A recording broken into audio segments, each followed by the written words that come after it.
You're watching the Flow Super Cup live on Flow Sports. The Flow Super Cup is brought to you by... Oh, without you now, this is what it feels like. It starts with you, Scotiabank. At the Vida Park, and of course you're looking at the purple and white. It's a blue and purple chip night here.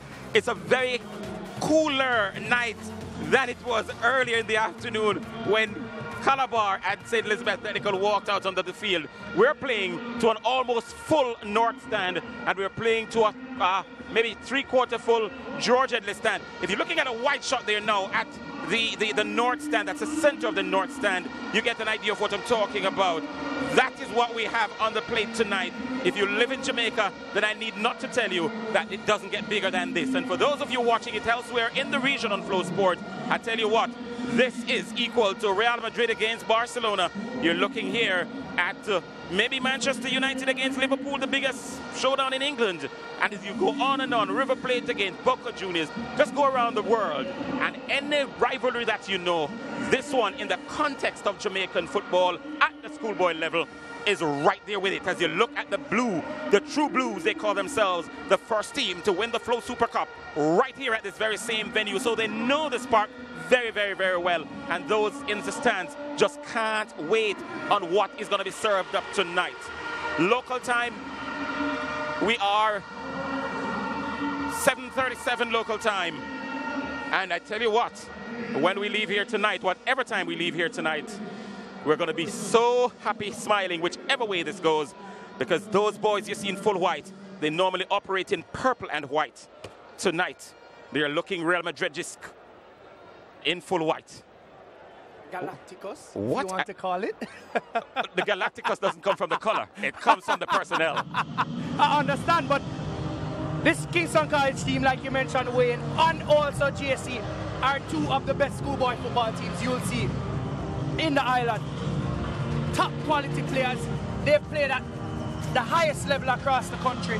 And I think tonight is no bigger stage because the stage is set, the amount of people in front of them. This is where big-time footballers come up big.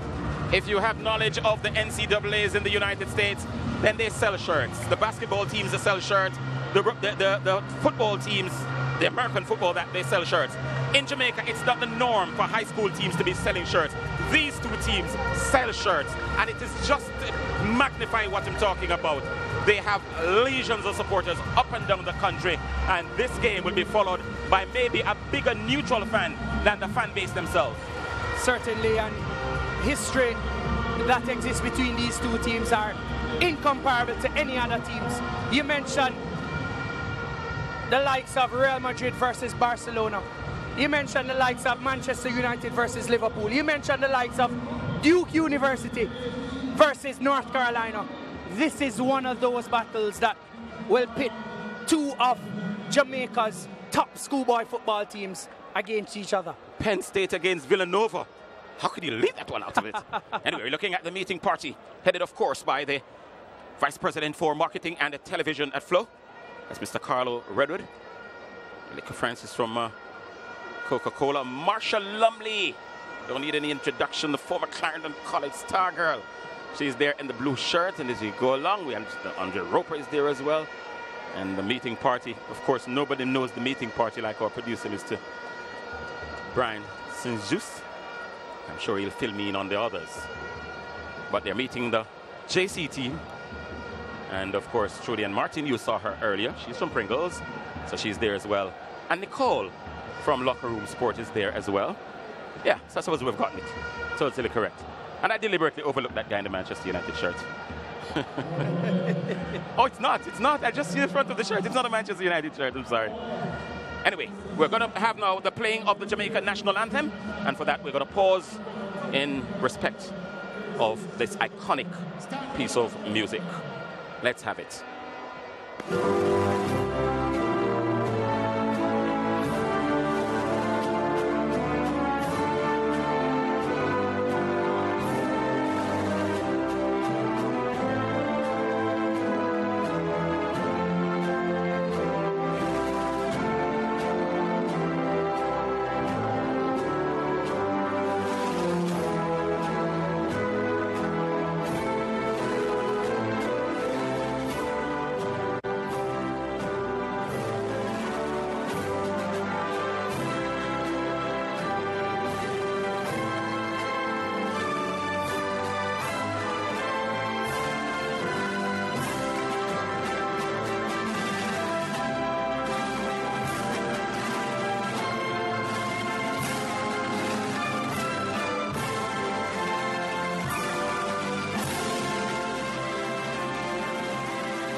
Big games deserve big officials, and tonight they've placed this, one of the biggest games in if not the biggest game in local schoolboy football, in the able hands of Mr. Leon Brown, and he'll be assisted by Terence McKenzie, Kmar Bailey, with Weston Costley sitting in the dugout for the fourth official.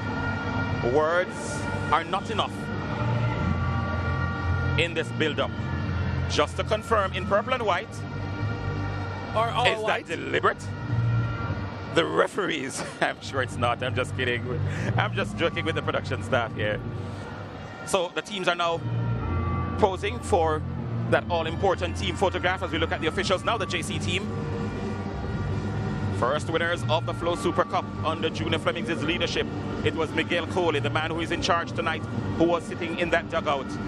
And they celebrated like it was Christmas in that cold November evening here at Sabina Park, the cricket mecca of Jamaica. Now you're looking at the famed Purples. Those boys, they attend a school. For those who do not live here in Jamaica, they attend a school just a stone throw away from here, literally. And my co-commentator is a past student, so maybe he could give you a more definitive in terms of time or meters from here. It's about 20 seconds maximum. If you're a sprinter like Usain Bolt, it probably takes you 5 seconds. Well, so it's less than 200 meters. It's less than 100 meters because his world record is 958. Less than 100 meters, Usain Bolt. He would have also been famed for his exploits. Just probably, some people say, wanting to have attended KC. But Kingston College versus Jamaica College, two of the best schoolboy football teams in Jamaica, undoubtedly. Two of the best schoolboy football teams on show here tonight. I'm expecting a fantastic affair. So, all the talking is now over. It's about settling all arguments. Last week, for those of you who were with us, we had a chat with the Kingston College coach as the winner of that quarterfinal against Rossies. And the last question to him was, what about Kingston College at Sabina Park next week? His response was terse. I'm looking forward to it. We have a score to settle. They know we're coming for them. The moment has arrived. They have now met. And what will be the outcome? The goalkeepers are sporting contrasting colors. One in grey top with blue shorts. And as usual, I asked the question last week, is Mr. Rodriguez only has red in his closet? Guess red is his lucky color. The last time these two teams met, Wayne, we must remind the listeners that Jamaica College, they came out 2-0 victors. That was an important game because it was the first trophy of the season. Jamaica College winning the Walker Cup 2-0. The referee looked to his right, to his left, across to his assistant referee on the far side, to the one on the near side. He says, are you guys ready? I am ready. And he sends them on their way. Jamaica College in dark blue gets us on the way, and immediately they're on the attack. The man who plays on the outside left, Norman Campbell, will be tearing down this channel all night long. I can guarantee you that there's so many key players up and down the park, and it's very difficult for JC to do something tonight to surprise KC and vice versa. They know each other so well. Comes down to a game of tactics.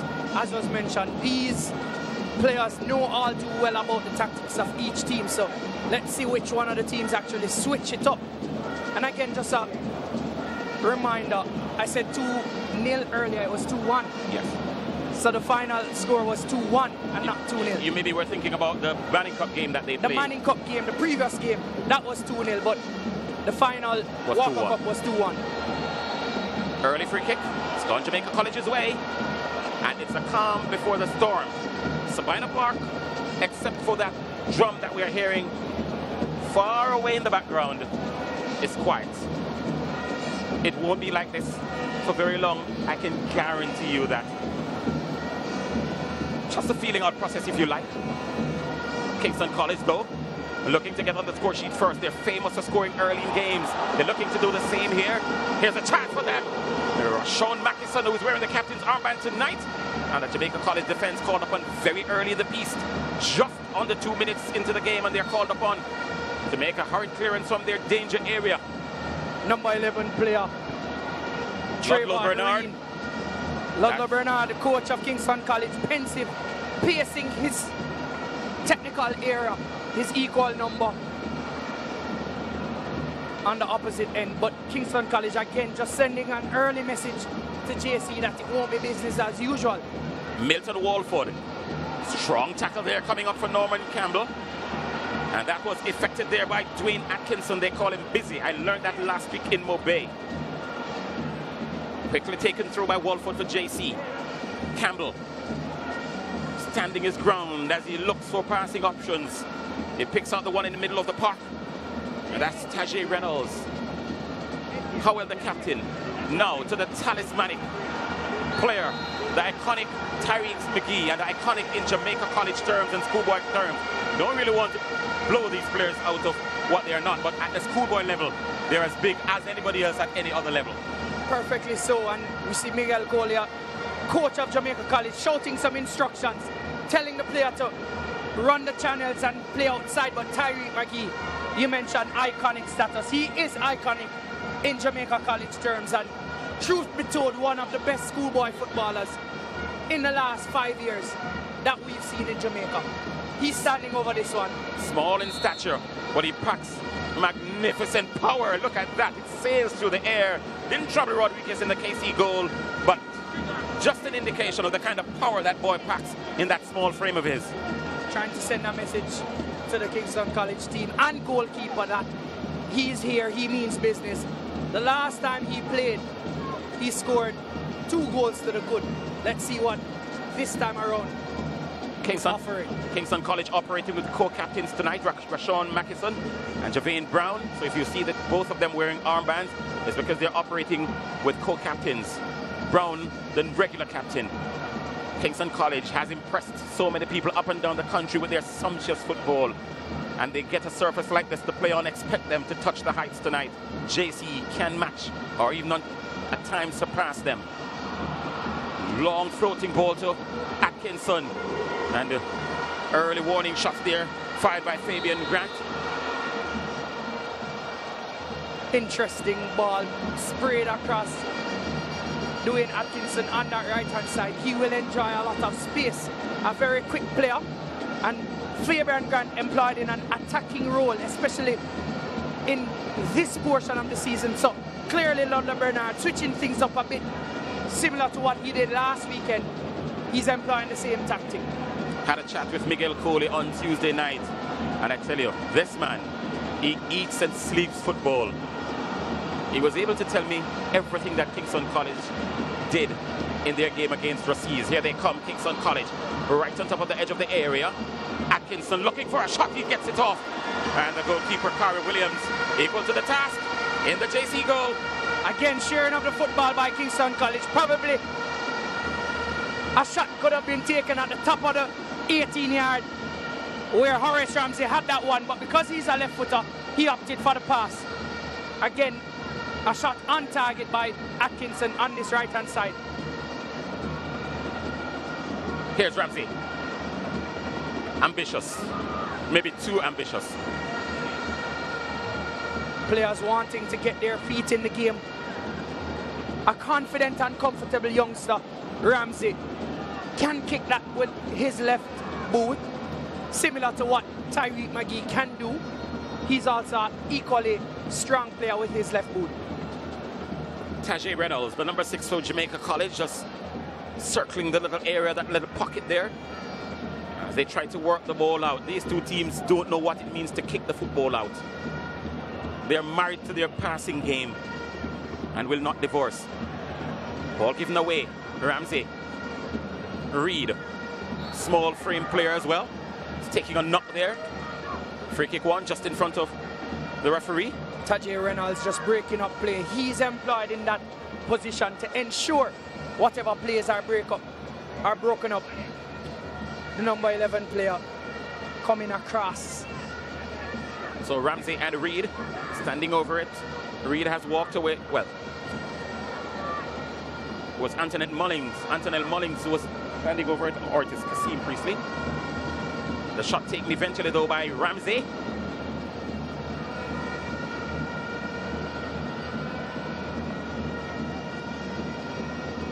Clearance there by Tajay Reynolds.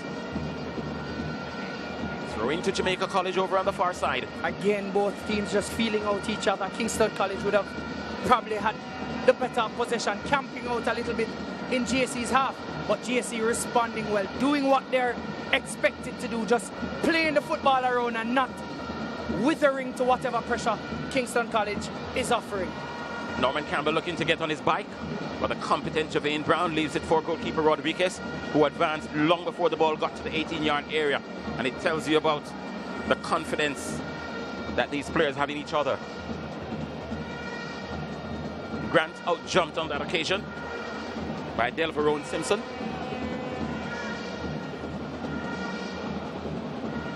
McGee.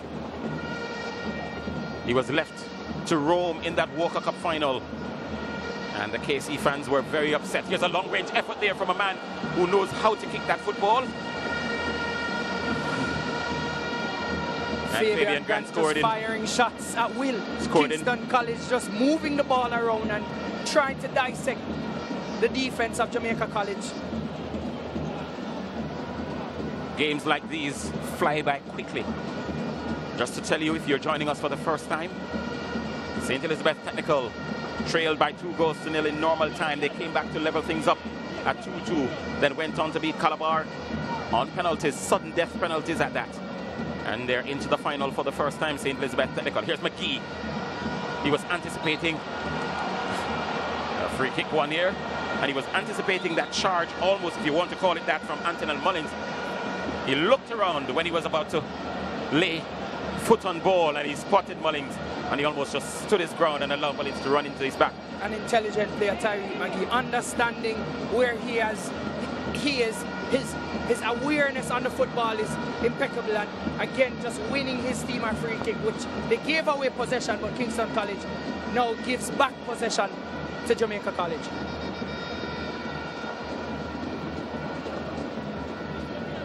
Nine minutes gone. And we've seen some really major classic matchups between these two teams down the years. And we'd give anything tonight to see another one. It has all the makings of one. As Jamaica College plays around the football over on the far side. Sacklin Wall. Strong, hard tackle coming in from Davian Shakes. Normally a no-nonsense defender.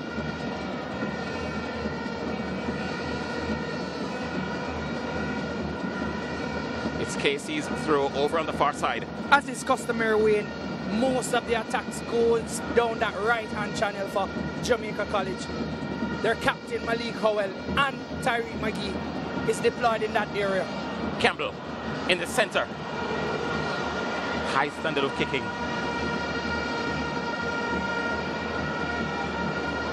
That was made possible by McGee. Slipped two defenders, passed it to his compatriot Norman Campbell, and Campbell rushed it.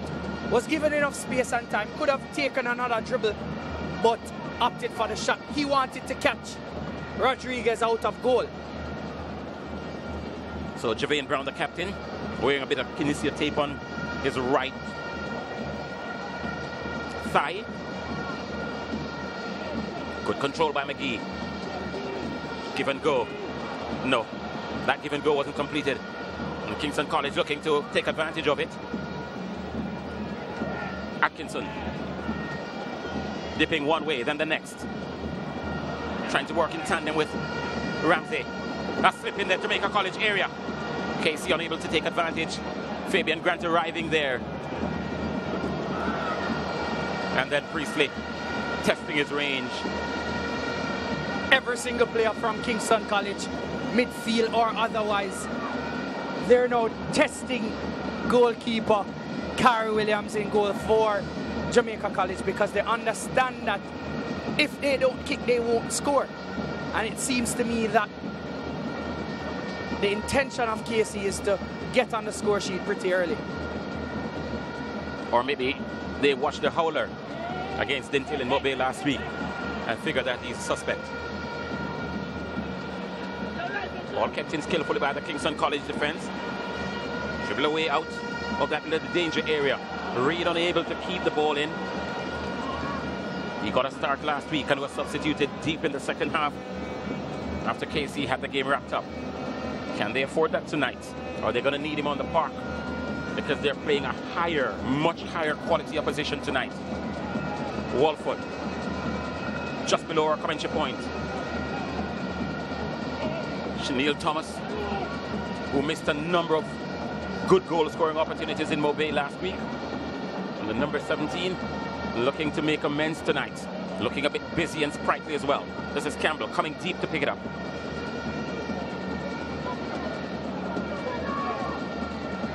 Teams taking turn to give the ball away. Tevin Rochester, who sparked so many of Jamaica College's moves in the quarterfinal. Here he is again, just slapping at the heels of Ramsey. Ramsey managing to hold it, but his captain Brown unable to keep it in, and a throw into Jamaica College. Brown just telling his team to lift their intensity. Jamaica College matching stride for stride Kingston College's attempt at going forward. Campbell forcing the ball all the way back to Nathan Hunter. McGee just swiveling around that little area there between the D and the middle of the park. This is Thomas. Still Thomas. Now Reed and Grant trading passes. Eventually it ends up with Walford.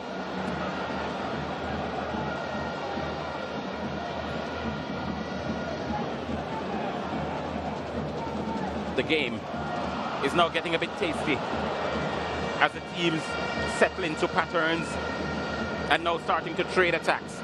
Campbell should have done better with that one. He broke up the play. Rochester broke forward as his central midfielder. Expected a good enough pass, but it was overhit by Campbell. Not as confident on the football. Malik Howell, the number 7 and marshal of this Jamaica College team, is getting that away from the danger area, even though Kingston College retains possession. Reed. Mackinson. Reed. Goalkeeper advances. Collects well. That one was looped enough for Cara Williams to comfortably jump and collect that one. But good 1-2 movement on that left-hand side between Mackison and Trayvon Reed. A lot of attacks are going down that left-hand channel. It seems that they've found some sort of opening.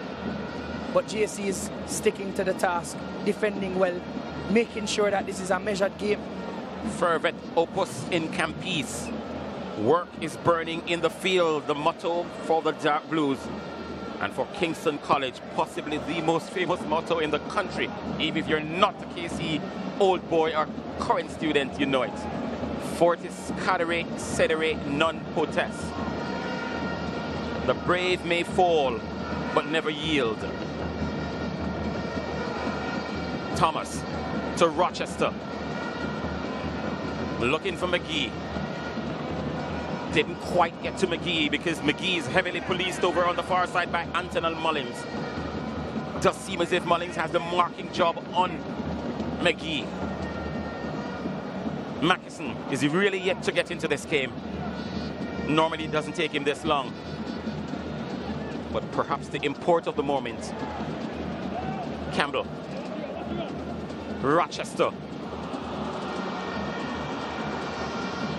Walford still manages to keep possession for Jamaica College. Does he get a corner? No, it's a goal kick. The last touch came off Walford, says the referee. Excellent defending from the captain, Brown. Just watching his player, anticipating every single move and being there. That presence, that awareness. Like a true skipper, doing well. Walford not giving up, not letting up. But Brown was equal to the task. And without any show of disrespect to any of the teams who have made it to the semi-finals of the Flow Super Cup, if you ask the man in the street. As Kingston College, Reed fires straight to the goalkeeper. If you ask every man on the street before this game, a ball was kicked in anger, he would tell you that this is the final before the final. Certainly, these two teams deserve to actually play in a final, but... And so too Stets. Definitely, and Stets has shown their mettle. Jamaica College. Campbell. Thomas giving chase, as is Walford. The latter picks it up. Rochester was calling for it just away to his right. He elected to play into the pathway and hoping that Campbell would have run onto it. Campbell did run onto it, but it was one of those surprise passes that it was almost impossible for him to get back to. Saw the intention from Walford, trying to link up his attacker, Campbell. The number 12 and the number 11, they work well on this left side for JC, but just an overhead pass. Priestley bundled out of the play there. They're tackling Wall. Here's McGee.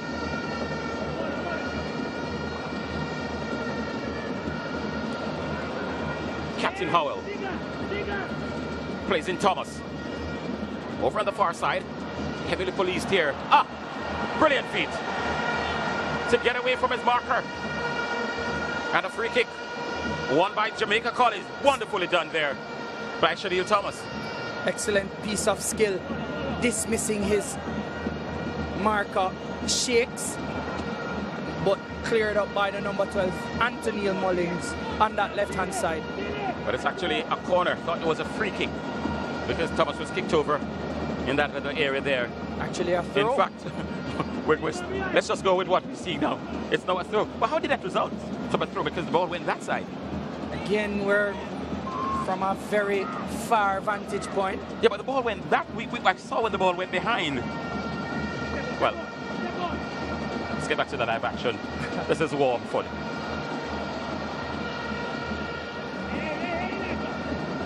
Rochester. Cut out once again by Trey Bennett.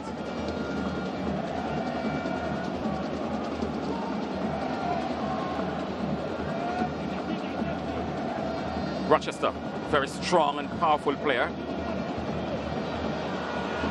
Reed just picking the pocket or intercepting a ball that was intended for the captain. And now Kingston College looking to profit from it. Grant flicking the ball almost overhead, and Reed just continuing his run. And he has benefited from it. Atkinson turns brilliantly. Howell was there to save the day for JC. He needs to do it again. Well, the referee's whistle intervenes, and Jamaica College has a respite. Interesting play between Atkinson, Mackison, Reed, and Grant, trying to get some passes in between themselves and dissect what is, as we see currently, a strong blue wall in front of them. Walford motoring forward for JC. He has brought Campbell in. Can Campbell keep the ball in? No, he can't. It's gone behind for a goal kick to KC. But good idea from the Jamaica College team. The execution wasn't the greatest, but you can see the rationale behind that play. Understanding the rationale, Wayne, but I'm upset with Walford because he should have gone for that shot himself. Again, you want to get your attacking players under action, but dribbling all the way, space opening up, you're all that way deep into the half of Kingston College. You're a left footer. The ball is on your left side. You should have gone for a shot there.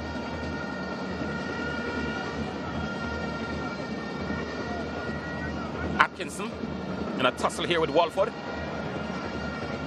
The smaller man comes out with the advantage via the free kick route. Just walking away from it is Trey Bennett, and he leaves it to Ramsey. Ramsey looking to swing this one in, hopefully trying to get his captain and Mackison, either one of them, on the actual football, getting a touch to it. I'm sure you all are enjoying our coverage here. Well, let's hope you are. Ramsey Clearance by JC once more. Poor delivery by Ramsey. Bennett. Howell. Smartly. Gives his players some breathing space. Cool things off. Perfectly done by Howell. Understanding that there was nobody behind him. Just allowed that one to go into touch.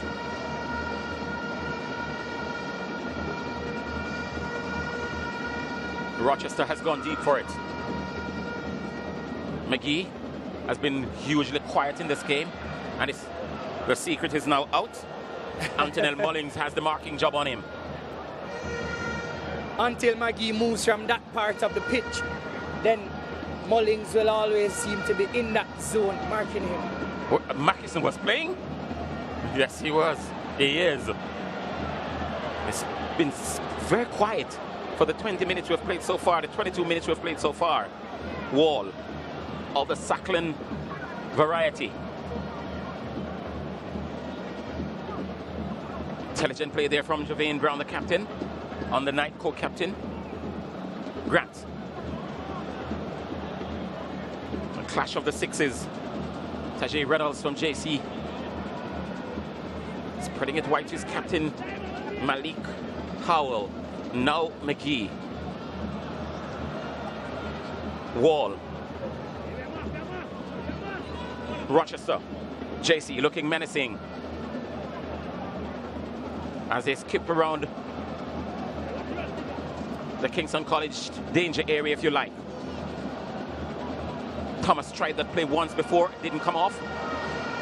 Here he steps in the middle, and Norman Campbell is remonstrating with Thomas. He has tried it on so many occasions, and they have not come off. Campbell as well as Coach Coley having a go at Chanel Thomas.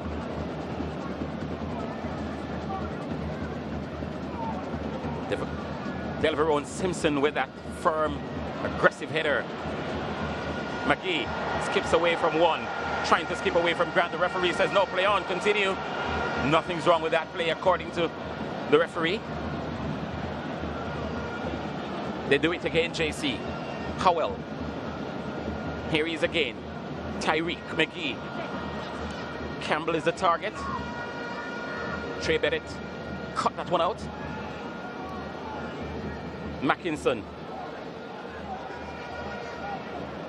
A hat-trick scorer in Mobay. Almost at the same time last week he was in motion. Maybe he had scored 2 goals by this time last week. Chanel Thomas. Looking a bit clumsy on the football field. McGee.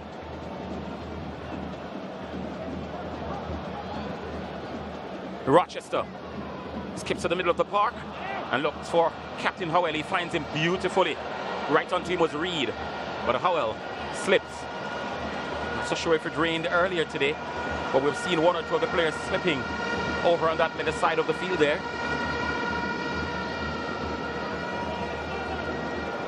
End-to-end action between these two teams. It's difficult to really carve out a way because, as was mentioned, both teams understand each other so well, so every single play is being nullified by each other. Players being in positions and just understanding each play like a chess game. Kingston College, for them, this might feel like home, as they say they're just down the road.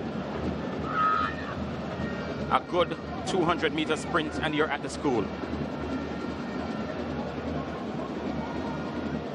Delverone Simpson brings it out for JC.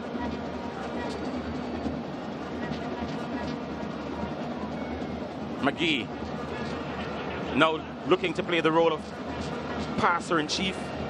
He's been frustrated by his marker, no question about it. Either team just nullifying each other. Again, it allows for little to no room between any of them to make any passes. As we see McGee being frustrated by all the people who he has come in contact with, most noticeably Antonell Mullings on that left-hand side. Hasn't left him an inch. And if you nullify McGee, you nullify a huge chunk of the Jamaica College free-flowing game. because a lot of what they do go through him.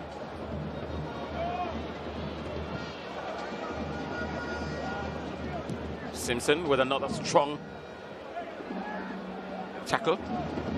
Ramsey looking for that long-range pass, which was cut out by Malik Howell. Atkinson. Now JC has the ball.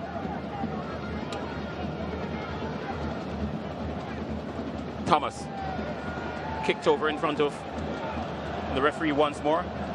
And again, referee Leon Brown says play on.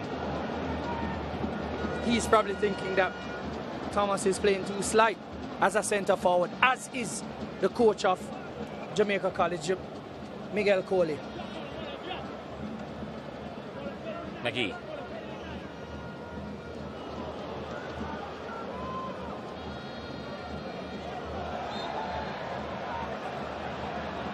McGee screaming at referee Leon Brown. I'm thinking he's screaming at his player. Teammates, yes. I thought he was in disagreement with what the referee did. Screaming at his player. Yes.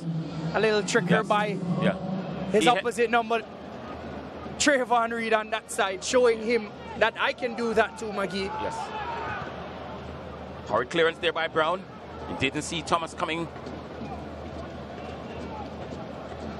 Delveron Simpson and Nathan Hunter are two powerhouses in the heart of the Jamaica College defense. They're so aggressive when they're approaching the football. A little Reed. Still Reed. Took a deflection, and the pace of the ball was taken off by that deflection, and it made life much easier for goalkeeper Kyra Williams. Williams in goal hasn't been tested. And one of the challenges is for goalkeepers, either himself or Rodriguez. If you've not been tested in games like these, then you may have a challenge. That one ball that comes to you, it may be difficult to deal with.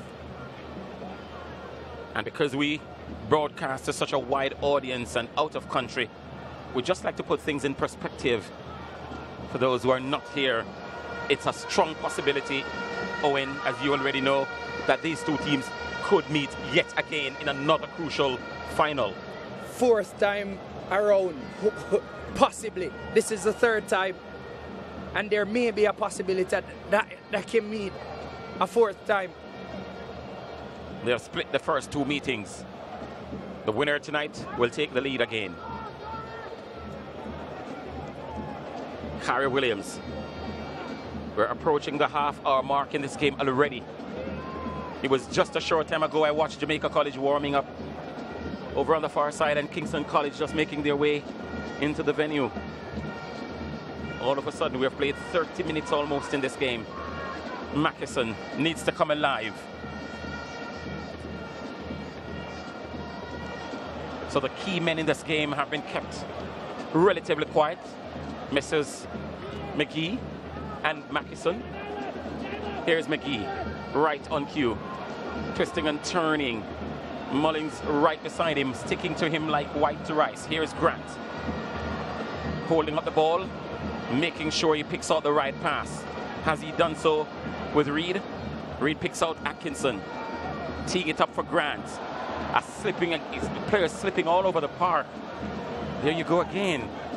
Some soft spots out there, Owen, clearly. Certainly the moisture coming on the park, and even though the pitch is flat, it allows some of the players to be slipping and probably underfooting.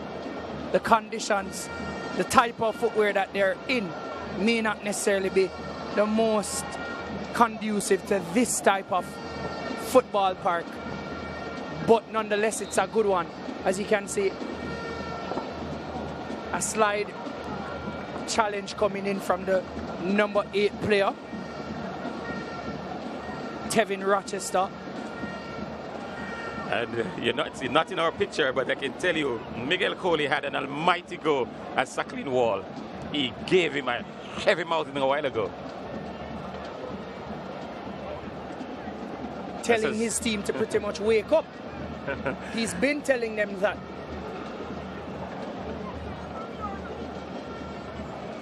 Rodriguez has not touched this ball in a while.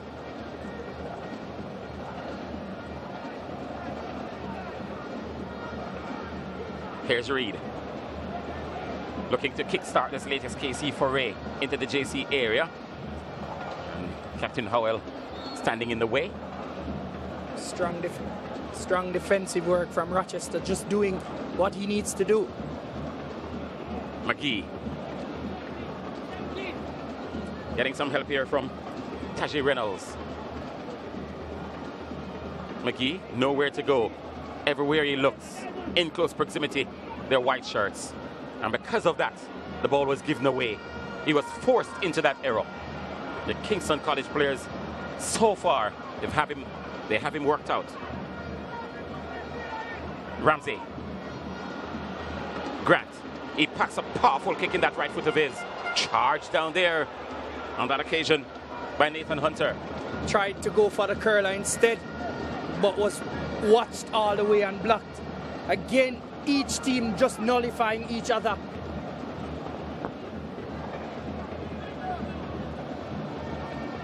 Nothing really separating both teams so far. And would you believe it? Tyrese Locke has been warmed up for Jamaica College. The defender, the number 3, wasn't happy with what he saw in Delverone, and he's been talking to him consistently, Coach Coley. So probably a strategy is just to have your opposite number warm up. That will send a message to you, Wayne. Certainly. Ramsey. Twisting and turning. No one in close proximity. So took his own little time and picked out Trey Bennett. But that pass from Rashawn Mackison was just too much to ask of Atkinson. Difficult for Atkinson. Even though he's a speedy player down this right-hand side, it was an overhit pass by Mackison. He now needs to wake up and get himself in the contest.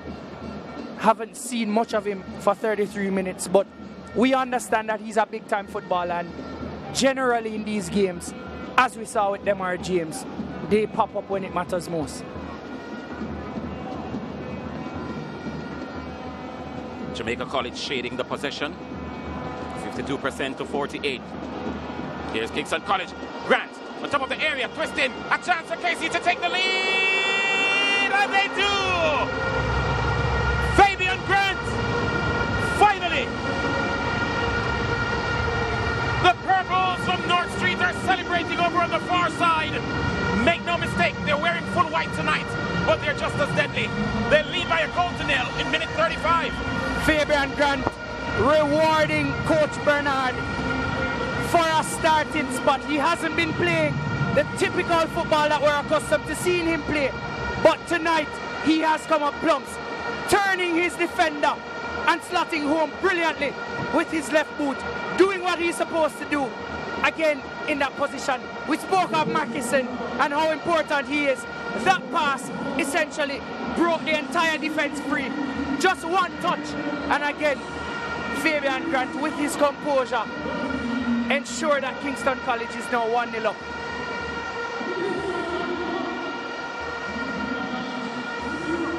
Jose Mourinho says when Romelu Lukaku doesn't score, he could still be the best player on the field, simply because if he's locked out by the defenders, he does the next best thing, and that's link up well with the players around him, and that's what Rashawn Mackison did just now. We spoke that he needed to get in on the action, and essentially what we saw was Mackison playing provider, being that number 10 player, just laying it off and ensuring that he linked up well, and it was decisive. Here's the goal scorer. Had a below par game in Mobay. Tonight though, is looked a player transformed, a player reborn, and a player on the score sheet. Confidence built, and goals like these will give you that. Fabian Grant, we know how comfortable and competent he is. Kingston College, they look up for this one tonight. And what's impressive about these two teams, they're extremely fit. You're not going to see them, the intensity dip tonight. Not at all. At least not when they meet. Here's a goal scorer, Grant. No doubt we'll be looking for a second. Still Grant. Raises it up. A header! Oh! Atkinson! Inches of putting Kingston College 2-0 up. Confidence growing as you see again Fabian Grant going down that left-hand channel, dicing inside, passing it off to Mackison. Probably that's a skewed effort. He wanted to just guide it past goalkeeper, but Atkinson getting a second chance. Just a misdirected header. Probably didn't expect the ball to fall to him, but should have done better in that position. Thomas unable to keep it in. Cheers getting louder here at Sabina Park. The noise, decibels raising minute by minute. They've certainly gone up a few notches, and no prize for telling you which side of the stadium is making that noise.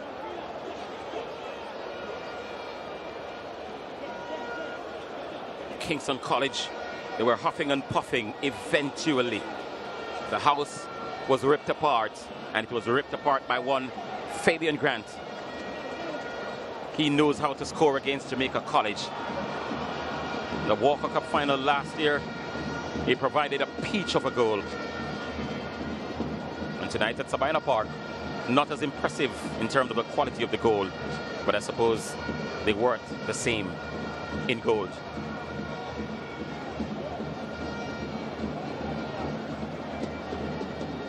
So Jamaica College will now have to chase the game. Not many games over their long, impressive run in schoolboy football here in Jamaica. They've had to come from behind. They did it quite a few times this season, though. Trailed against Mona, trailed against Stats, trailed against Bridgeport, trailed against the same Kingston College. So they have trailed one or two times this season, but it's not something that they're used to. Look at McGee.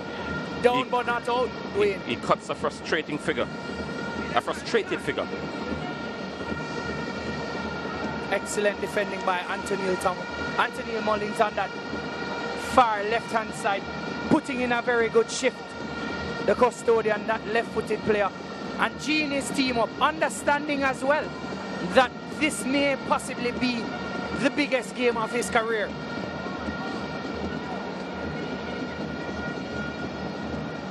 Kingston College got to this stage of the competition last year, and they were beaten at the same venue by potential winners, the champions, the team that went on to win the title. Jamaica College lost out in the first round to Clarendon College. Goal from Creighton Charlton that shook the very foundation of Old Hope Road. And they're back again this year, looking to make it right. They know what it is to lay hands on the Flo Cup. Nothing new to them. And they would want that feeling once again. So the first yellow card of the game. Who is the referee calling? Comes out to Trey Bennett. Calls Trey Bennett. Just making amends for what his fellow teammate did. A wayward pass by Atkinson, but Trey Bennett not allowing Sacklane Wall any inch closer to his goal, just pulling him down. That's what you probably call a professional foul, taking one for the team. McGee stands over this one. He looks to serve up a decider.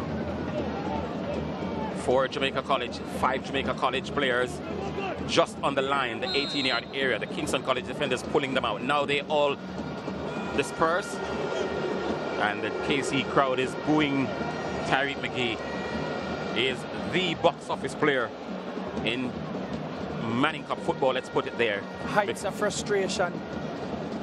Under no circumstances you'd want to see your number 10 player hitting one from that distance, that acute of an angle, going direct at goal. But that sums up his first half so far, because he's been outmarked, outmaneuvered, and outmuscled. Kingston College has so many weapons, so many attacking weapons. Grant can score, Reed can score, Mackison can score, Atkinson can score. Those are 4 certain goal scorers, and I suppose if you search you find more. And that is what possibly could make the difference tonight because of the, I mean, Mac is not playing his normal, usual game, but then they found a goal from another avenue. And that could be one of the problems Jamaica College is facing because McGee is almost always popping up in these key games to deliver for them. If it's not for McGee, then chances are there's no one else to really deliver the goods. While KC has a number of players, both on the park and off the park, that can come in and deliver. And we're talking specifically about big games, crunch games. Because against the smaller teams, they can find goal scorers from everywhere. But in crunch games like these, when they're very small margins, they don't show too many goal scorers. Here's Reed. KC faithful, they're calling for a penalty.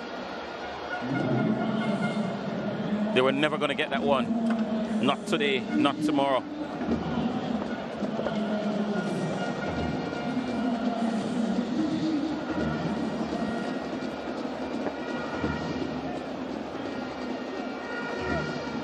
Malik Howell, the JC captain.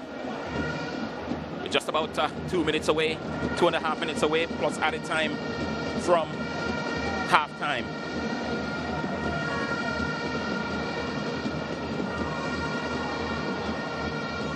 Rochester. Jamaica College needs some inspiration from somewhere, from someone.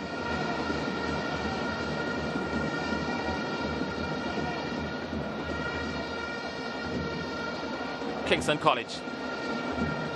Reed delaying the pass. Bennett. Ramsey. Grant looked right behind him. He spotted Norman Campbell in his rear view. Thus he was able to protect the ball as impressively as he did.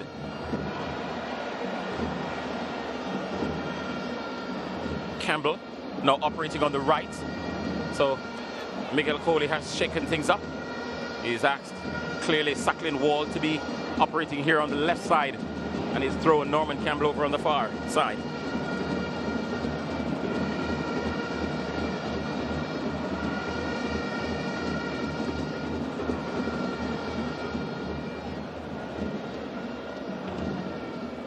Playing out the last remaining minutes of this first half with Jamaica College in possession. The referee turned to his assistant referee, and I could almost certain to say he showed 1 minute.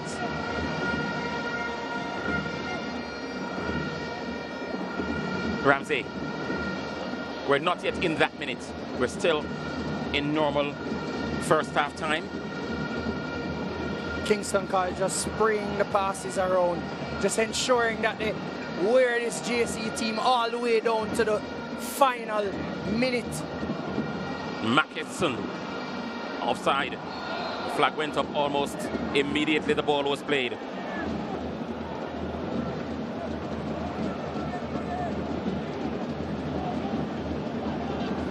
Reynolds. Walford.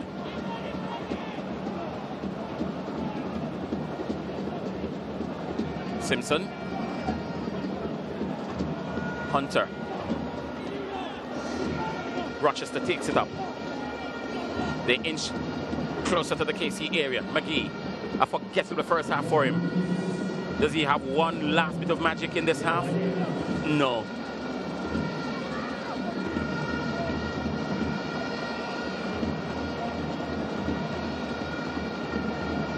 Reed asking Grant to run onto this one, unable to keep it in. In fact, it's a JC throw, and we're now into that 1 minute of added time. Excellent work by Tajir Reynolds, just tracking with his opposite number 6 player, Fabian Grant, just to ensure that nothing really comes from that attack.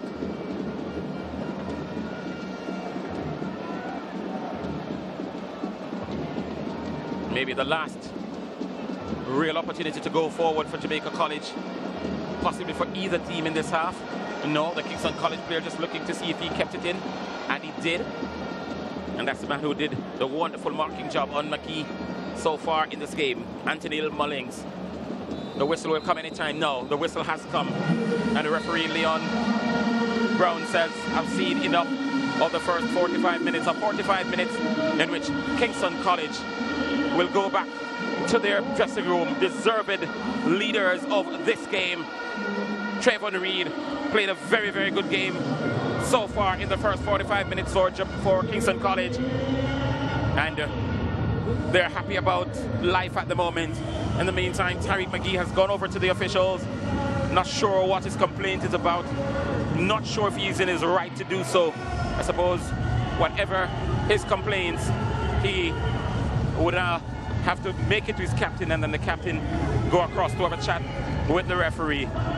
But it's halftime in this game, and it's Kingston College who are leading this game by a goal to nil. And the players are having a chat amongst themselves as we look at the highlights from the first 45 minutes as referee Leon Brown got the game going. Kingston College showed first, and that was a shot from Atkinson, well held by the goalkeeper. A little live wire. Norman Campbell testing his range, that sailed high over the bar. Kingston College, as Captain Javane Brown taking a knock to the left shoulder, while Reed continues to probe.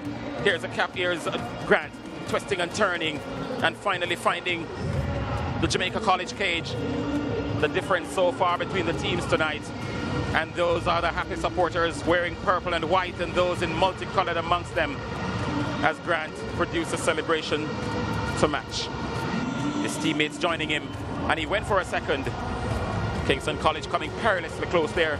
Header from Atkinson that could easily have seen them gone 2-0 up. And that's all she wrote, says referee Leon. As we look at the halftime statistic, the most important of which is the top line. But as we look at the possession percentage, Jamaica College edged it. Shots on target, it was all Kingston College. Shots off target, KC leading in that one as well.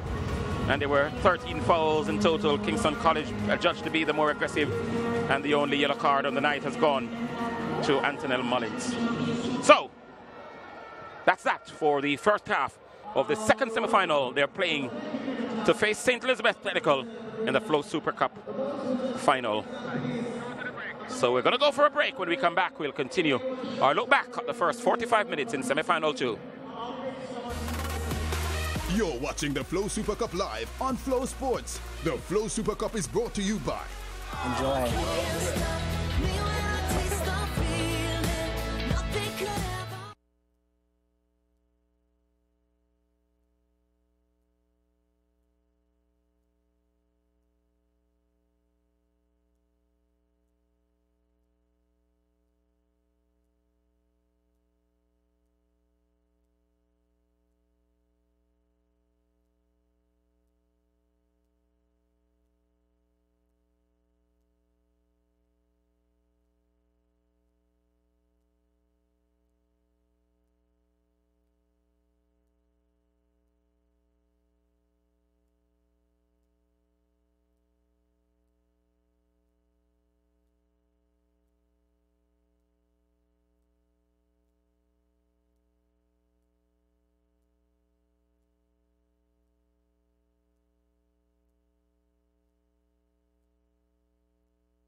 You're watching the Flow Super Cup live on Flow Sports. The Flow Super Cup is brought to you by...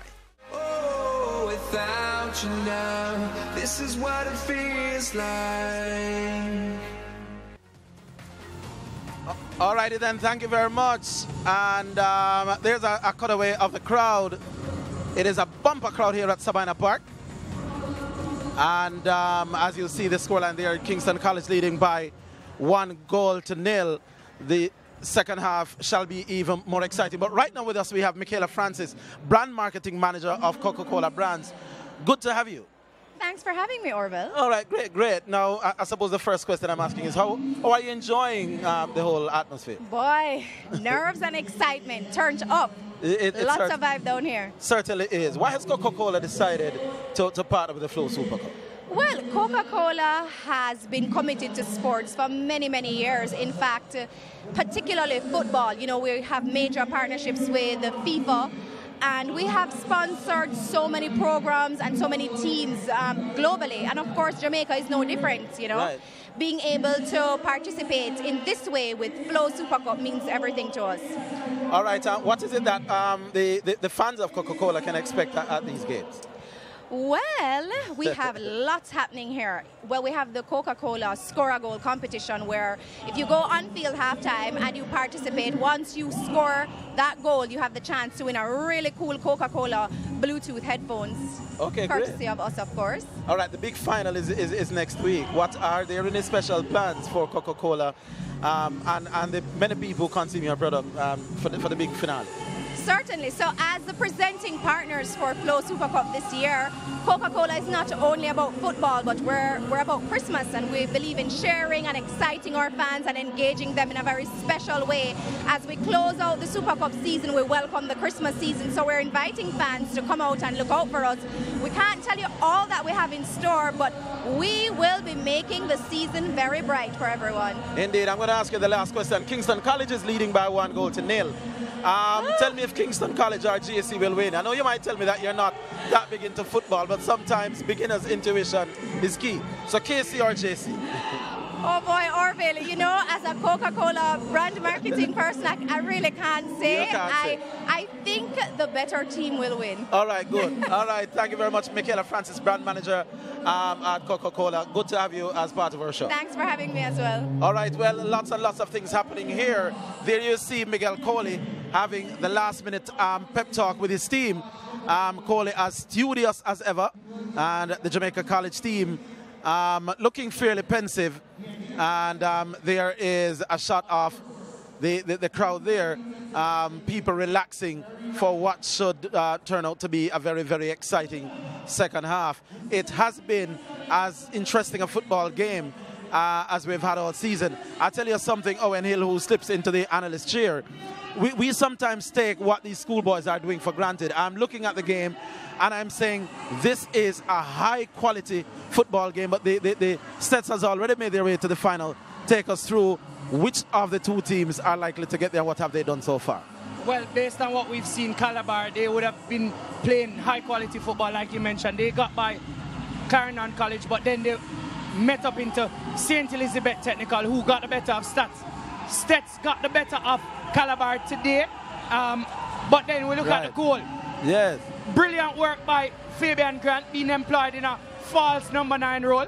Sliced and diced the defenders and then slotting home perfectly with a good left-footed ground, and that's what you want to see from your big-time players. So Markison pretty much was out of the game for about 40 minutes, but then linked up well with Fabian Grant, and that sort of combination allowed for KC to be 1-0 up. We don't often give coaches the kind of credit it deserves. I remember I saw you at Stadium East one day and I said, this Fabian Grant needs to get involved more in the game.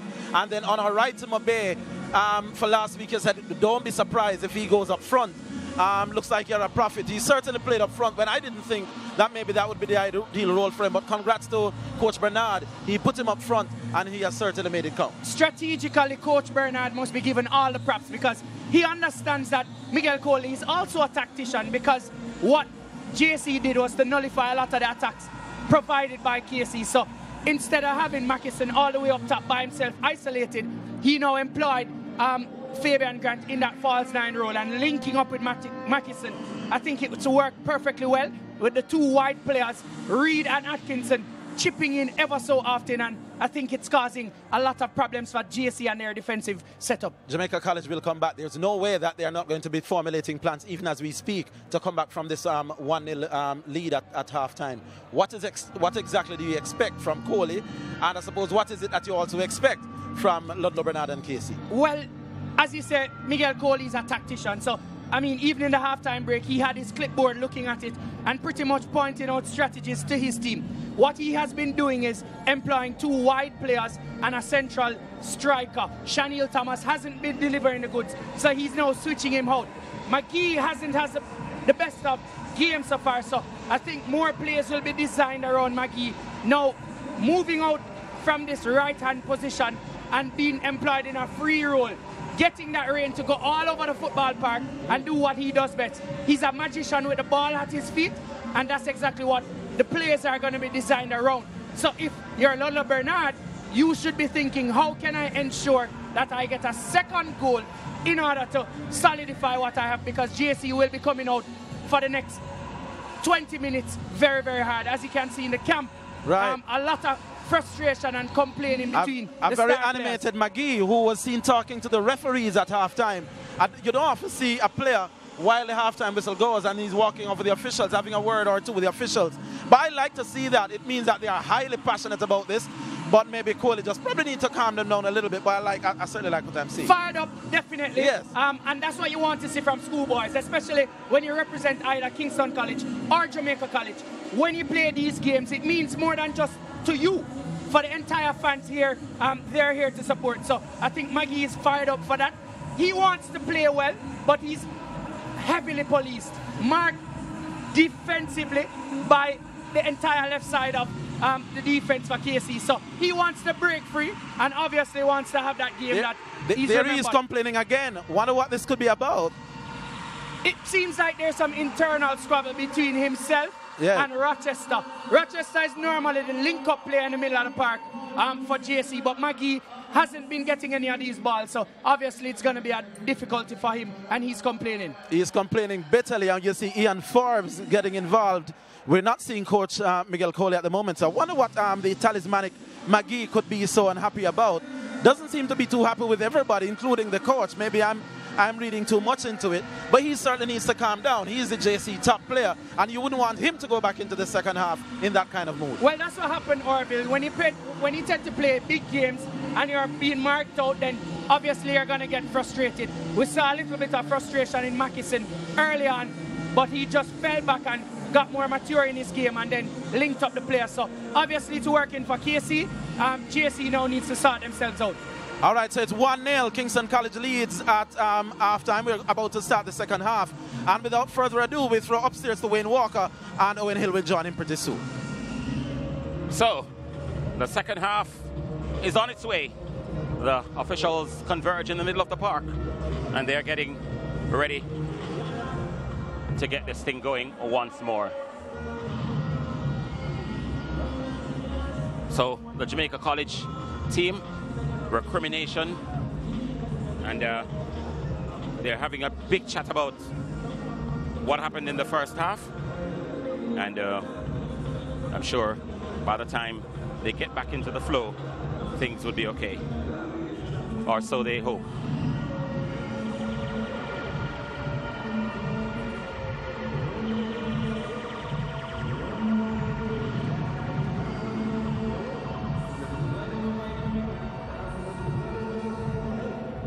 So we're waiting on the teams to make their way back onto the field. The Jamaica College team taking its own little time to get back onto the field.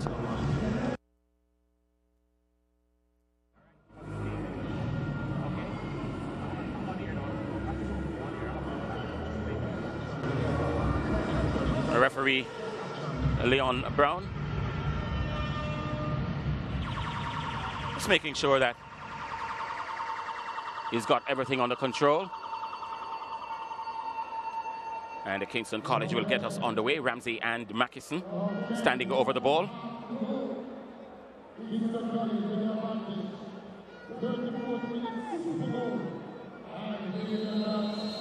Now we are underway for the second half. Ramsey.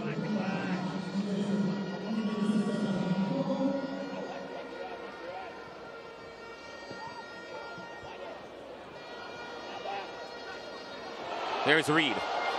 He's trying to skip away from too many players. There were 3 players around him.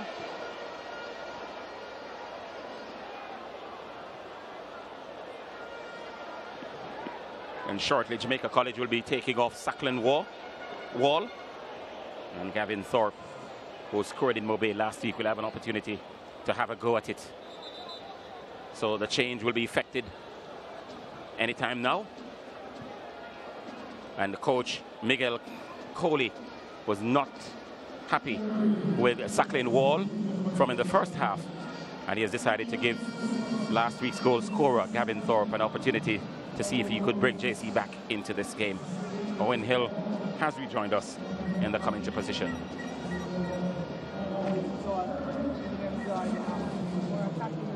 Stronger player to Sacklin Wall. So he's going to challenge the midfielders of Kingston College, Priestley to be exact. And now he's going to be that centre forward that gives the defenders a lot of trouble because of his strength and size.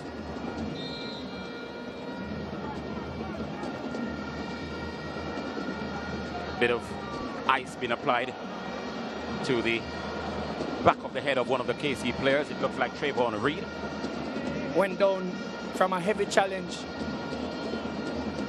He's good again and making his way back. That's Trayvon Reed making his way back onto the field of play in short staff.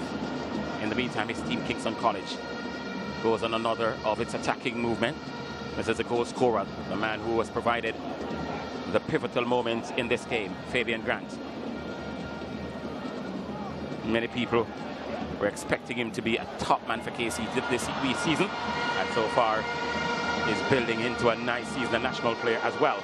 Here's Kingston College looking for a second goal, and Reed almost immediately is back on the field. He's back in the action as well.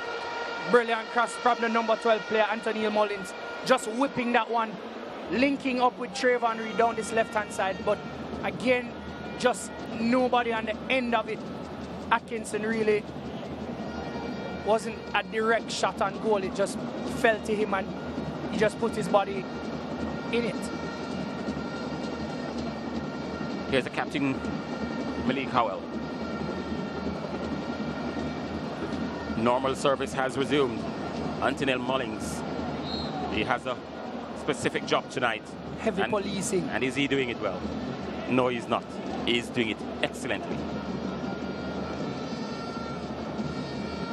Brown, the captain, also playing a steady game tonight for Kingston College. It's very difficult to find a KC player tonight who is not touching the heights. They're all playing well. He needs to now start to play well as well. And a pushed over in the area from Chanel Thomas, pushing over Atkinson. Free kick for Kingston College all day, every day. Questionable change by Miguel Coley. I thought that Sacklin Wall was doing a good job at the top. Linking up players, probably more so. Chanel Thomas wasn't doing the selected job. However, I'm no coach. And he understands his team. He clearly would have strategized for the second half. But from a JC standpoint, based on what we saw in the first half, Chanel Thomas needs to step up if they are expected to get anything from this game. Kingston College charging towards the JC 18-yard area again. They've got a resulting corner kick to be struck from the far side. Speed and precision all the way from this right side. Kingston College making every attempt at just pushing forward, looking for that second goal.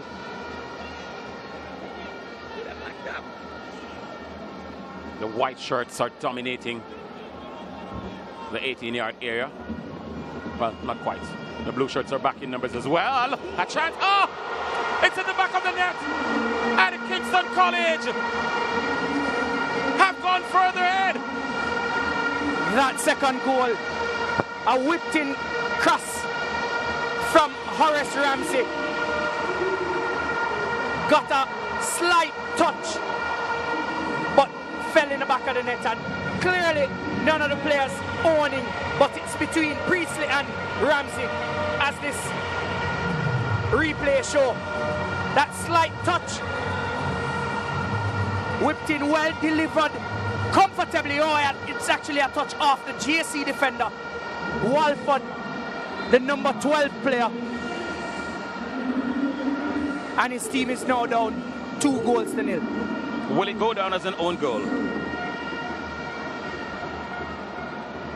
Well, it should. 5 minutes into the second half, and Kingston College have increased their lead and looking further still to add more or pile more misery on Jamaica College. Totally different Jamaica College team than the one that played in the Walker Cup final. They flew out of the dark blue block in a flash, and by you know it, Kingston College was down 2-0 at halftime. They tried to come back in the second half, and tried as they may, JC held on to win that trophy tonight. It's a totally different story. It's Kingston College who is asking all the questions and pretty much running the show here tonight. Throwing to the Fame, the Purples, operating in full white tonight. Throw there, Antonel Mullings must be given a huge chunk of credit.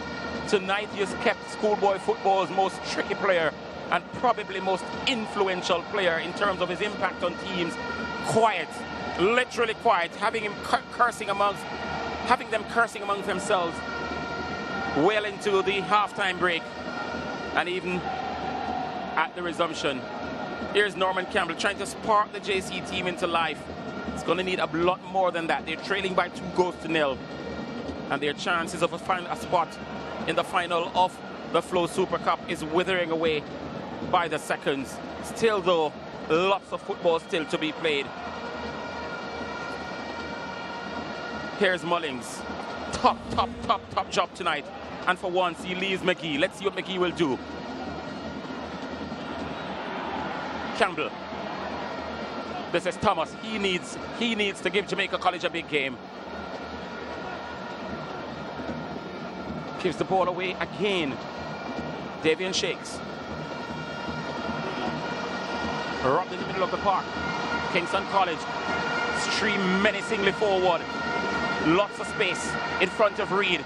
He can dip one way then the next, or he can take it alone and invite the tackle. He did neither. And some very good work there from Nathan Hunter in the JC defense. Saw what Trayvon Reed was trying to do. He's trying to shimmy the player. Should have gotten something out of that one. Probably a shot on goal or something, but not necessarily a corner from that advantage that was played. Good work by Ramsey in the middle of the park. He's been one of the standout players at Kingston College, just holding his own, coming in that zone and just spraying passes himself and the 21, Kasim Priestley. Corner, turned in by Priestley, right on cue, but behind for a goal kick to Jamaica College. Both players have been having monstrous games. Last game they played well. Today they showed up again and paying dividends to London Bernard and his tactics. He didn't shift a beat with this team. I put it to you, Jamaica College will probably have to play the best second half that they've played this season if they're going to beat Kingston College tonight. The Kingston College team is running the show. They're doing most things right tonight. This man though can do that, of which I ask. His first shot after 53 minutes of football on target, and he's their prime, their box office man, their blue chip man. Rodriguez answering well to whatever McGee would have asked of him.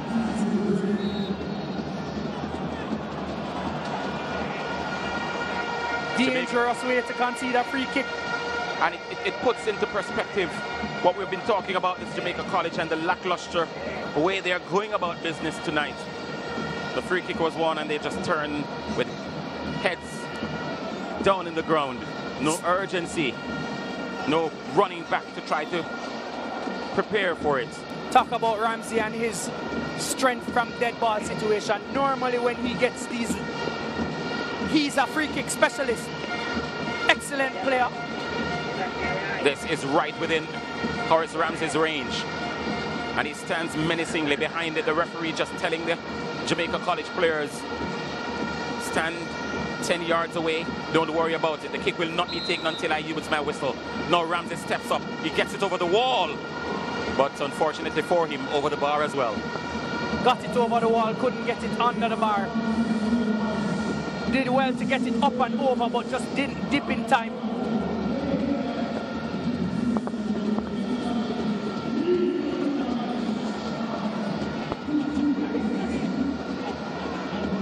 Not many teams this season can come from 2-0 down against KC to win a football match. If there's one team that can do it, it is Jamaica College. Saying it is one.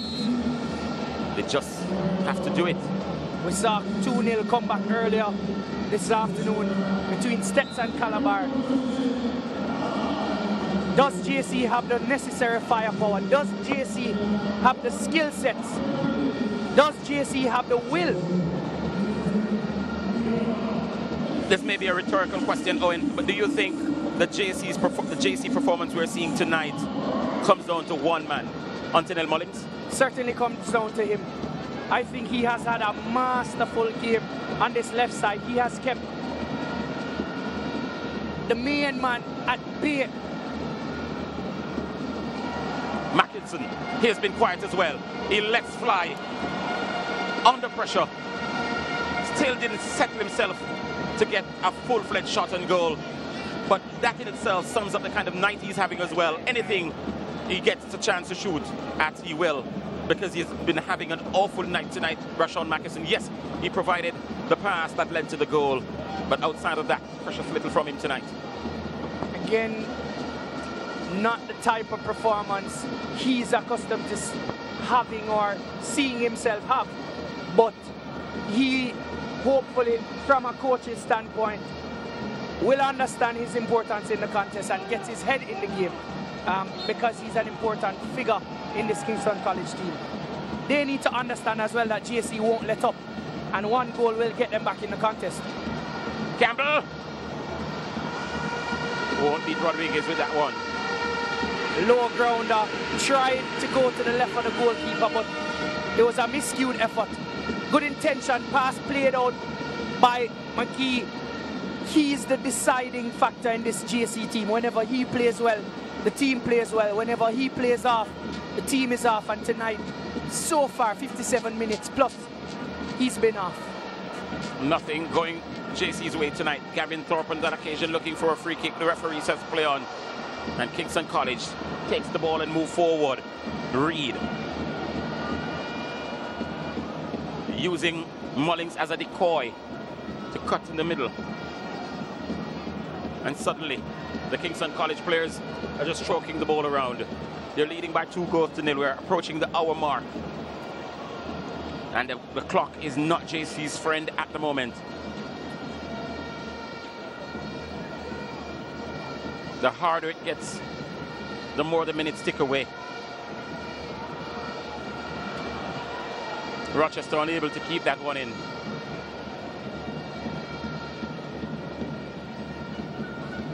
This has been a good performance from Kingston College tonight.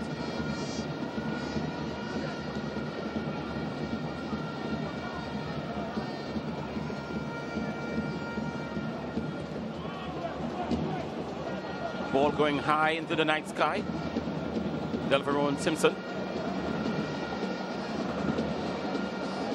The only team in schoolboy football this season that can still win all 4 trophies. But they need to get it right and get it right quickly. Not only is Mullings doing an absolutely wonderful marking job on McGee, but it's getting under McGee's skin. He's becoming frustrated and he is flashing out, and his body language is sulking because he's not having things the way he normally would. Excellent work by Mullings again, just not letting up. Knowing that knowing that McGee is a very good player, but still just sticking to the task.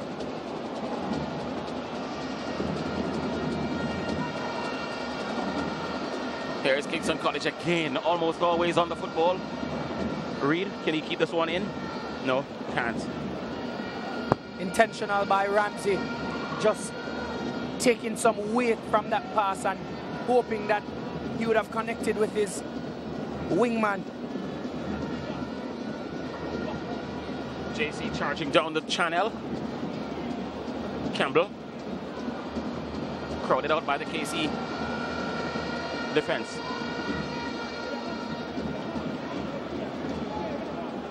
Mackinson, the only man not behind the ball for KC, and JC trying to prize their way through this almost impregnable KC defense. That's what it's looking like tonight.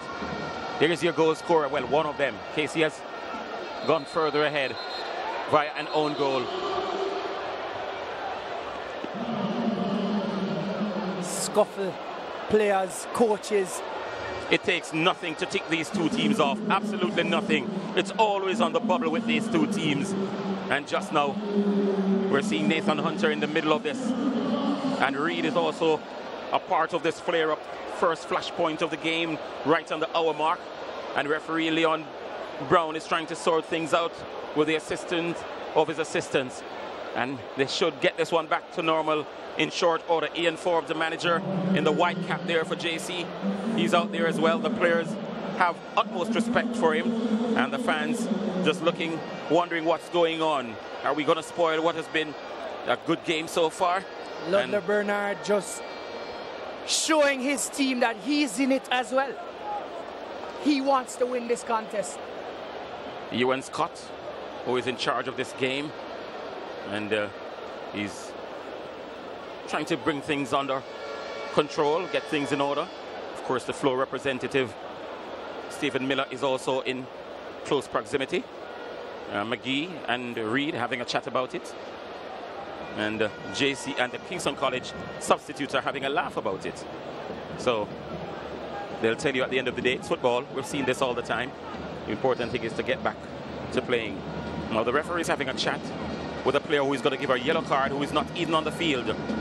And we want to see that number because he's already cautioned before coming onto the field. That's the number 8 player, Renato Campbell. So if he comes onto the field, he'll be coming onto the field, a man with a caution beside his name. He's seeing the funny side of it, or is he embarrassed? Probably a bit of both. Normally a starter was benched for this contest and his team is up 2 goals to the good. Probably not a happy camper. Minutes are ticking away. Delverone Simpson giving the ball away again.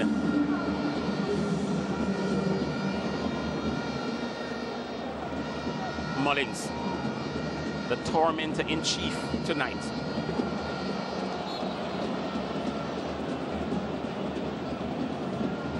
Here's Campbell in the center of the field. He brings Rochester into the play with him. Rochester will go for a long-range effort. That's a desperate effort. Desperate. And he was stretching, his head wasn't over the ball, and it was going nowhere and getting there fast. Not a good kick by Rochester, not his favored peg either. Generally uses his left foot to good effect, but was stretching all the way. And now we see Kingston College making their first substitution, the number 20 player coming in, Shamar Bloomfield, and the number 3 player coming off, Dwayne Atkinson. And this was the substitution that was made last week in Mobay. The last time we saw Bloomfield on the field, he was scoring for Kingston College and really coming on and being a real influence against Raciz last week in Mobay. Being rewarded for another top performance last week. Bloomfield coming on, going on that left-hand side. Last week, he came on and within seconds found the back of the net. Let's see if he has the same fate this evening. Stets laying in wait. They are already into the final. They beat Calabar in sudden death penalty in semi-final 1 after 2-2 at the end of regular time. Mind you, no extra time. At the moment, it doesn't seem as if we're heading anywhere near there, but we did say it in the same game, in the first game as well, when Calabar led by 2-0, and we ended up there. Here's McGee and Mullings as well. Now, you can't call McGee without calling Mullings. They're almost like twins now. Heavily policed by Mullings. Mullings actually liking the job of marking Magee. If you can say that you've marked out one of the top players of the schoolboy football season, then you'd have done a good job. Rodriguez, ball falls, a chance for JC, comes up across the frame, and the goalkeeper falls down on it. Tumbling over there was Malik Howell, the captain as well, and the referee is going right in the midst of it. He's dipping for his pocket, is he? Certainly. Did something take place after the ball was under the body of the goalkeeper? We don't know. It almost seems as if the referee was dipping for his pocket. Let's see them sort this one out, because he ran onto the scene of the crime as if something dangerous had happened. Let's see how this plays out. A beautiful ball whipped in. Anthony Mullins just clipping it, and goalkeeper Rodriguez probably could have asked for a foul there and then gathering it, but Howell just running in and diving in on the goalkeeper. I think that's what caused the Kingston College players to get angry.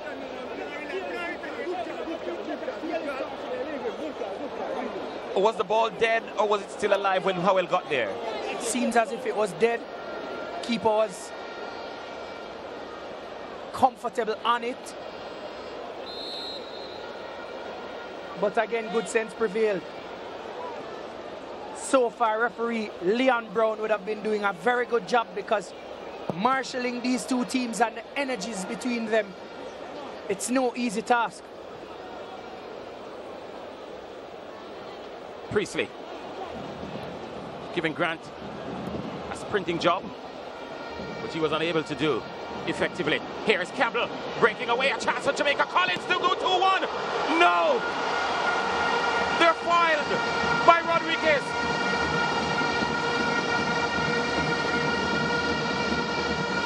That one had 2-1 written all over it. How did he keep that one out? GSC on the counter, pushing. This is Rochester, back to goal. Walford. A long loping step, kicked over on the edge of the box. A free kick today, tomorrow, every day of the week. JC has suddenly found new life. The boys from Old Hope Road, as they have upped the ante. They understand that their season is coming to a close in the Super Cup. They're down 2 goals to the good. Shaniel Thomas should have done better with that one, but blocked off the line, and now Magee stands over it. Can either deliver it dangerously in that area. He has a curler, can whip it, can cause some problems for Rodriguez and company in defense for Kingston College. Let's see how they handle this one. A free kick from an acute angle. Let's see how Magee, what he does with this one. Will he go for a direct shot? That's what he did. That's what he did, you know. And it's not a bad idea. Not a bad idea. When you have the skills of Tyreek Magee, it's possible. Impossible is nothing. And he forced the save out of the goalkeeper. I just thought that's what he was going to do, because it was almost impossible to do anything else if you're going to be effective based on the angle from where the shot was taken. And he has run across to take the corner himself. Now looking to whip this one in.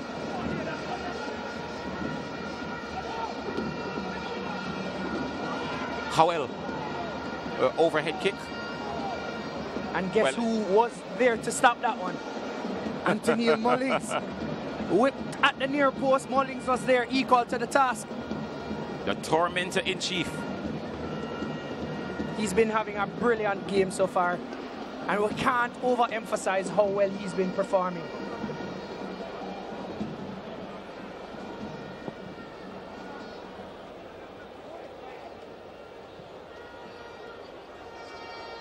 Walford forced back into his own, further up his own area.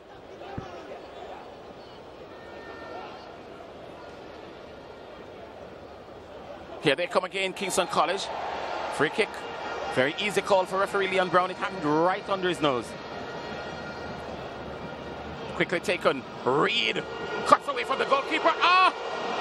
Perilously close. He had to get that shot off the moment he beat the goalkeeper, because the defenders were bearing down on him, and the rush to get that one off. He miscued the ball. Cheeky pass from Ramsey again linking up well. Trayvon Reed did well, had a beautiful run behind the defenders, but just that final product was missing, lacking, but the intention was there, and Kingston College riding high.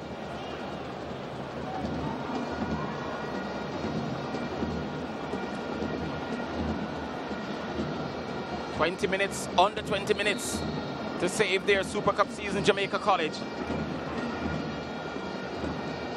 A brand new trophy on offer this season.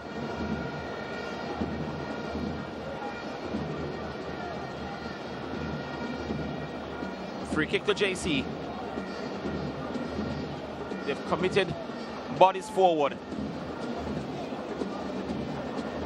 6 players in blue shirts occupying the 18-yard area as Norman Campbell gets ready to float this one in. Rodriguez directing traffic in that crucial area. Will it flow? Yeah. Well, it had to punch it. A double-fisted punch by Rodriguez. KC still not yet getting the ball away from their danger area. Now they can. In fact, they can launch a counter-attack. And it's McGee who's chasing back. Reed. Still Reed. Mackinson. They're not working together.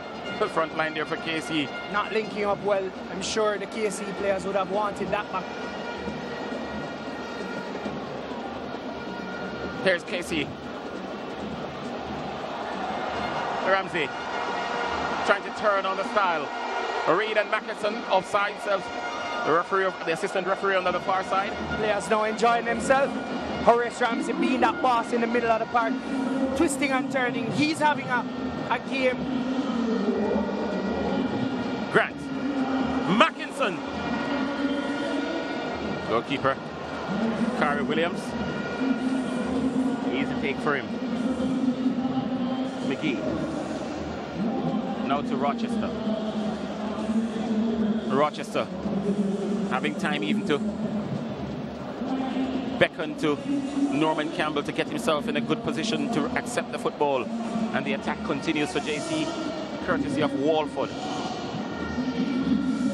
Campbell takes over the shift. Excellent coverage by Shakes. Both of them linking well. Bloomfield coming on and doing some strong defensive work.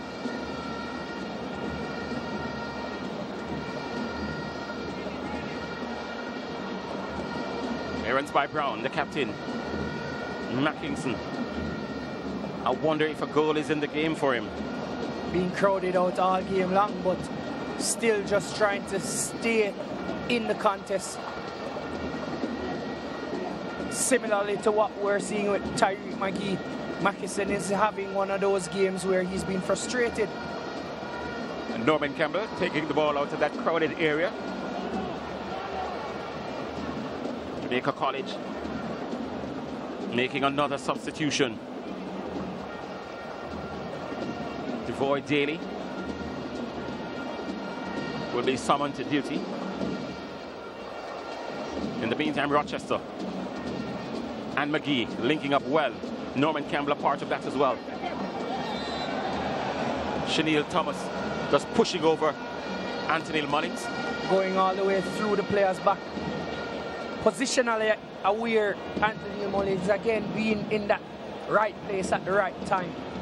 He's having a boss of a game on this left side. McGee just trying to link up with Thomas, but Thomas just not having that game that you expect the centre forward or a attacking player to be having. Mackie playing in Reed. He's policed though by the JC captain Malik Howell. Now it's McGee coming deep to collect.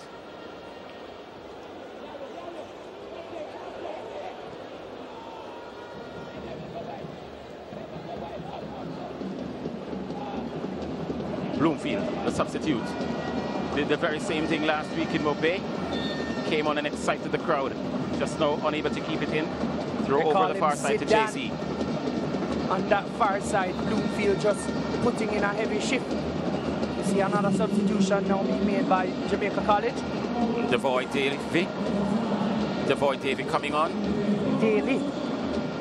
Devoy And Daly. Nathan Hunter is the player there. Well, Hunter is limping. So, let's see. Have they got their numbers mixed up? It seems so. Because Hunter is almost off the field, only to be told that he must turn back.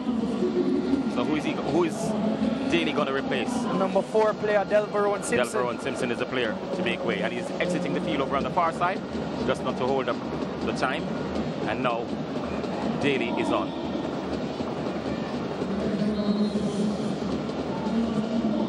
So that's Devoy Daly, the number 15 player for Jamaica College, entering the park. Another midfielder. So we see the strategy of Jamaica College now shifting.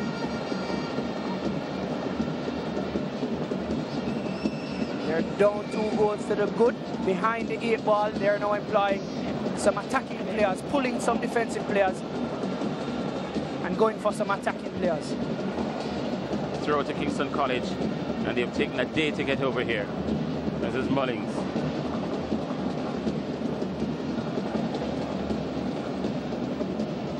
Ramsey, and a mighty tussle there with the 2 Jamaica College players, Howell and Rochester. In the end, he was bundled out of it. Reynolds.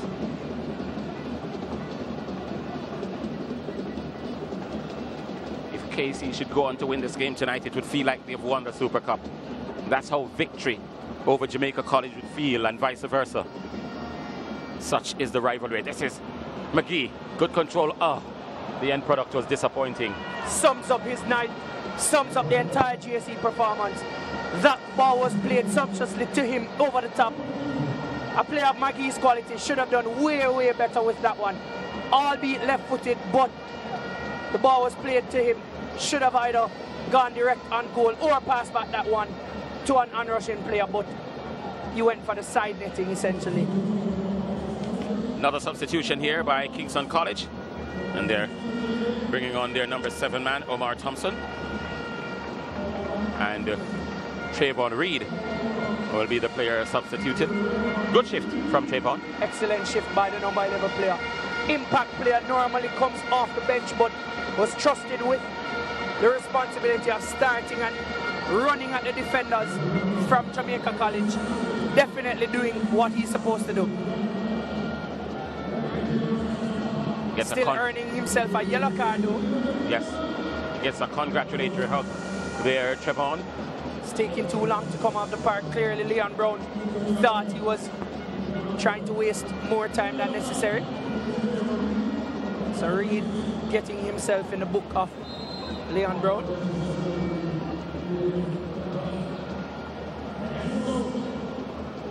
Confirmation of Trayvon Reed's yellow card. And you look at Thompson go. McKinney. He's off tonight. Certainly off. Normally would have gone for a curler in that regard, but just wanting to blast that one in the roof of the net. Just not getting the opportunity. JC players closing him down. He just needs to understand that these are games that he needs to just link up and get players in under action. Yeah. Allow the game to come to him. Right. And if it's not working out for you, then you play provider. Right. Because you know when you're having an off night, you're a striker. And I suppose he's due one of these nights. He's been carrying this Kingston College team as much as any of the other Kingston College players this season. And I suppose you can afford him an off night. 22 goals across all competitions. Yes, you can afford him an off night. Only that players like those, like these kind of occasions, they want to shine on these big stages. Here's Norman Campbell. Rochester. McGee. Good sharing of the football by JC Walford. Should have done better with that one. Got it at about 8 yards out. Went for the toe poke. He started the play. Good linking up. Played back to him and again being closed down. Charged down by Shakes, the defender. Made it more difficult than it seemed though.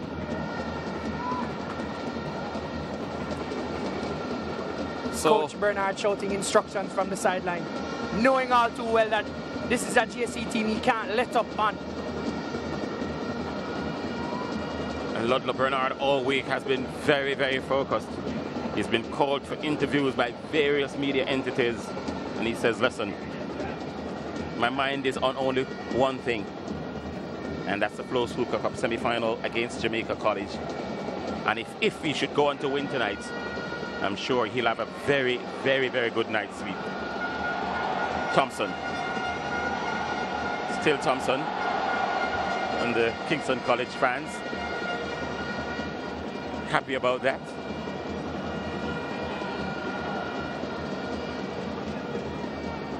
Thompson trying to spark some life down this left side.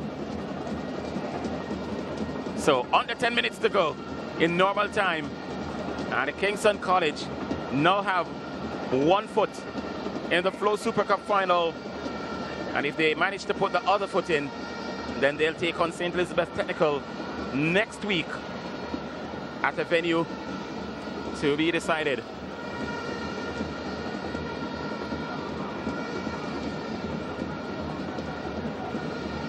Well, we're now getting a bit of confirmation that it will be right here at Sabina Park.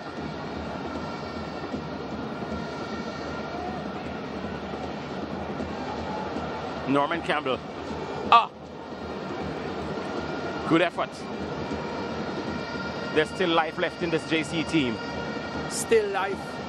About 8+ minutes left in the contest, but Rodriguez shouting at his defenders, telling them that they need to ensure that they charge down every single shot on goal.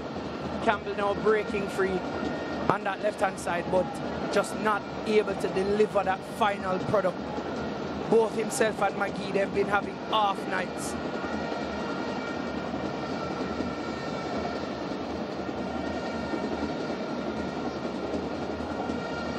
It's a KC throw. Ludlow Bernard getting ready to make another substitution, giving the man who is coming on. That's Nathan Thomas. Last minute instruction. Stabilizing the middle of the park, coming in and providing some grit.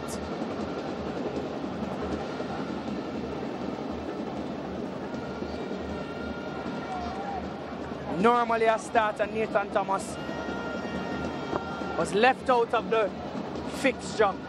And again, some smarts showed by Ludlow Bernard as a coach, switching things up drastically, causing 6s and 7s at the back for Jamaica College. Brown, the captain, easily turns away from McGee. Ramsey. Send Bloomfield on his way. Maybe should have played it a bit more directly in front of him as opposed to away, giving him a few more seconds to work. Free kick to JC. Fabian Grant. Referee Leon Brown was right there. I had a word with him while he passed him. The substitution will now be effected. Nathan Thomas coming on. Ramsey coming off. And Ramsey, what a wonderful performance from Ramsey tonight. Brilliant kid. Showed up for Kingston College. Top game from the number 9 tonight. He deserves a 10. Certainly a 10, a score of 10 in terms of his performance. Came in, did what the coach asked him to do. Similar to what we saw last week versus Rosizan. Brings now the stabilizer in the middle of the park, Nathan Thomas, to come and seal things up for Kingston College. JC showing that there's still life left in the old horse still. McGee, he wants this one for himself, and he's floating around that little pocket, and Walford shaped as if he was going to go for a shot. No, he does, and they miscues. Brilliant effort by Walford, just wheeling his way in the box. All the players backed off of him. He had an opportunity, could have spanked that one, but just miscued.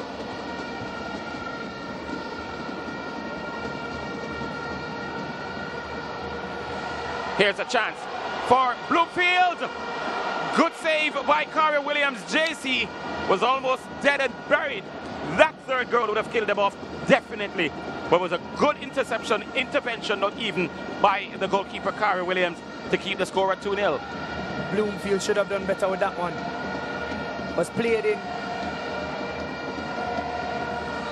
Not handled well by the defender, who was at the back, number 5, Nathan Hunter, and gave an opportunity to Bloomfield. Just playing around with the ball and slipped. Bloomfield was played in on goal and should have done better, but in the end, a good save by Kari Williams. Rolando Barnett is going to be coming on for JC.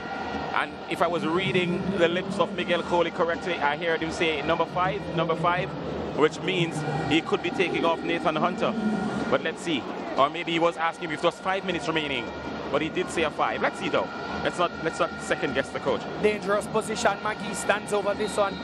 Let's see what he'll do with this one. It's taken left-footed. Not enough direction on it.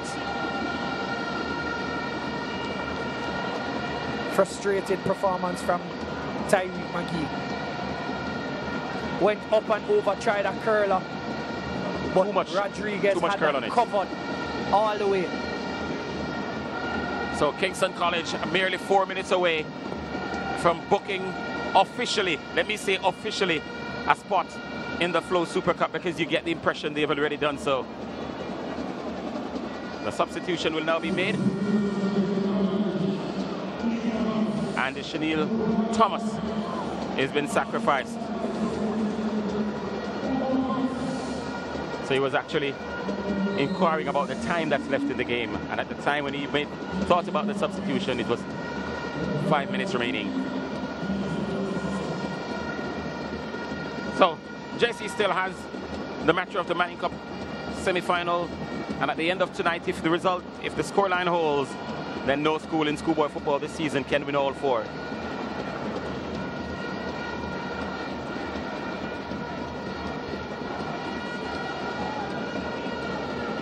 Howell, well, Hunter shadowing the ball.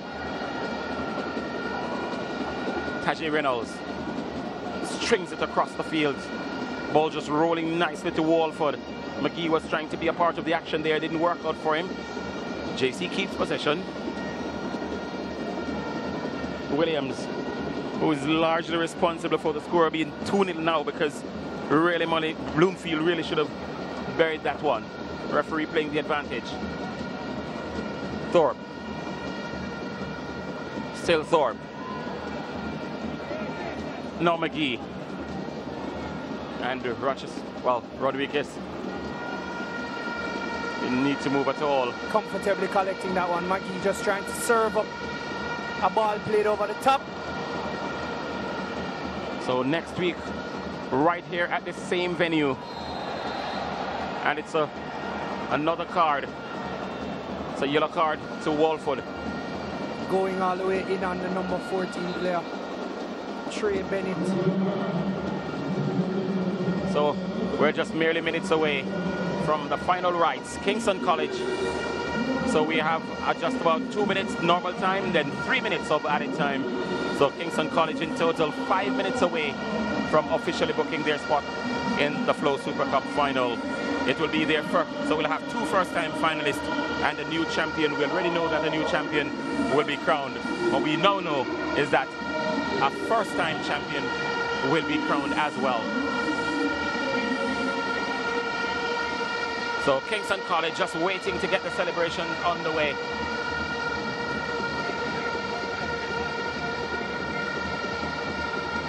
And the bantering is well and truly underway. We're in the 90th minute, and we'll play 3 minutes plus 1 minute of added time to that 3. So that's 4 minutes of added time. 4 minutes of added time, right? So we're trying to break it down for you. So it's 4 minutes of added time.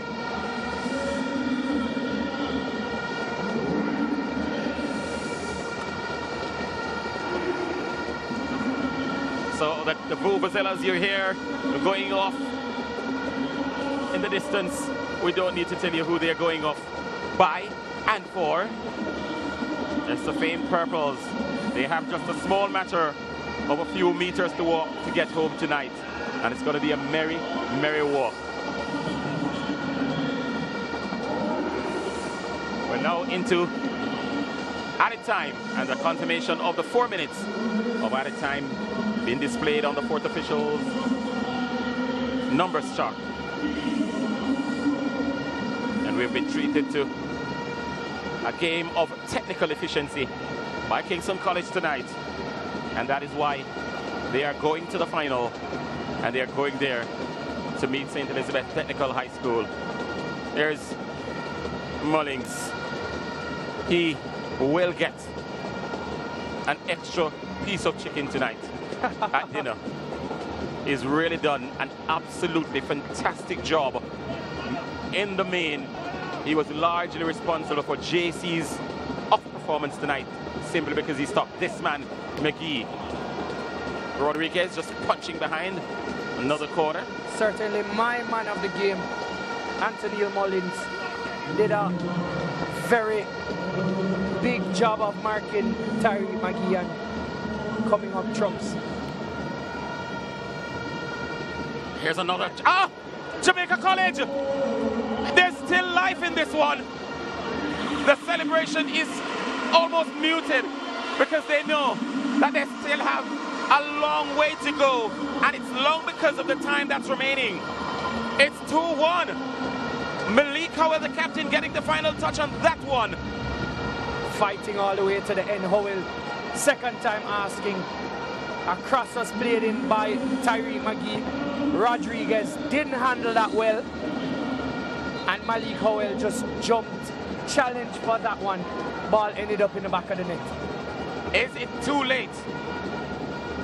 KC buying a few more seconds because they're making another substitution. They're bringing on the number 8, Renata Campbell, and Tyree McGee makes a substitution for KC. He's taking Fabian Grant off the field himself. That was funny.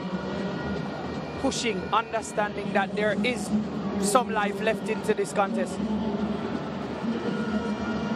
Tyree McGee bundled out. He was the meat in that sandwich. Kingston College, who we thought were on their way to the Flow Super Cup final, they may very well still be, but they face an anxious 2 minutes from this Jamaica College team. Corner is drama to be had at the end of this one. In the earlier game, something similar prevailed.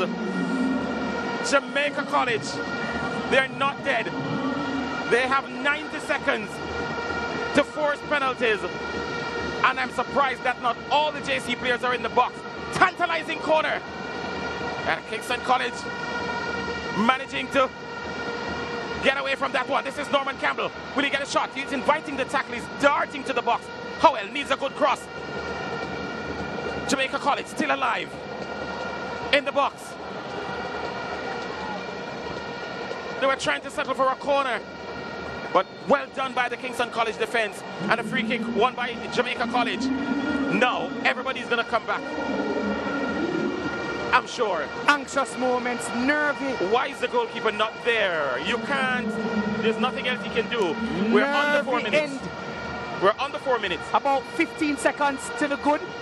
Tyree McGee, we saw him hit one to the near post earlier. He went direct. This time, let's see what he will do. Miguel Coley remonstrating on the sideline, telling everybody to go forward. Here's the ball coming in. Kingston College trying to defend. The Blues, a chance. Still KC under pressure in their own area. And Jamaica College, wow, a free kick again. What do we have here? What drama? This surely is the last kick of the game. Certainly unfolding. Just now, a high boot by the number 20 player, Bloomfield, giving Jamaica College an opportunity now at goal. There's some deadly free kick specialists on this team. Any given person. I have a very, very strange feeling about this free kick. Tyree McGee, Miguel Coley sits on the igloo that He knows carries... at times is up. He knows at times is up.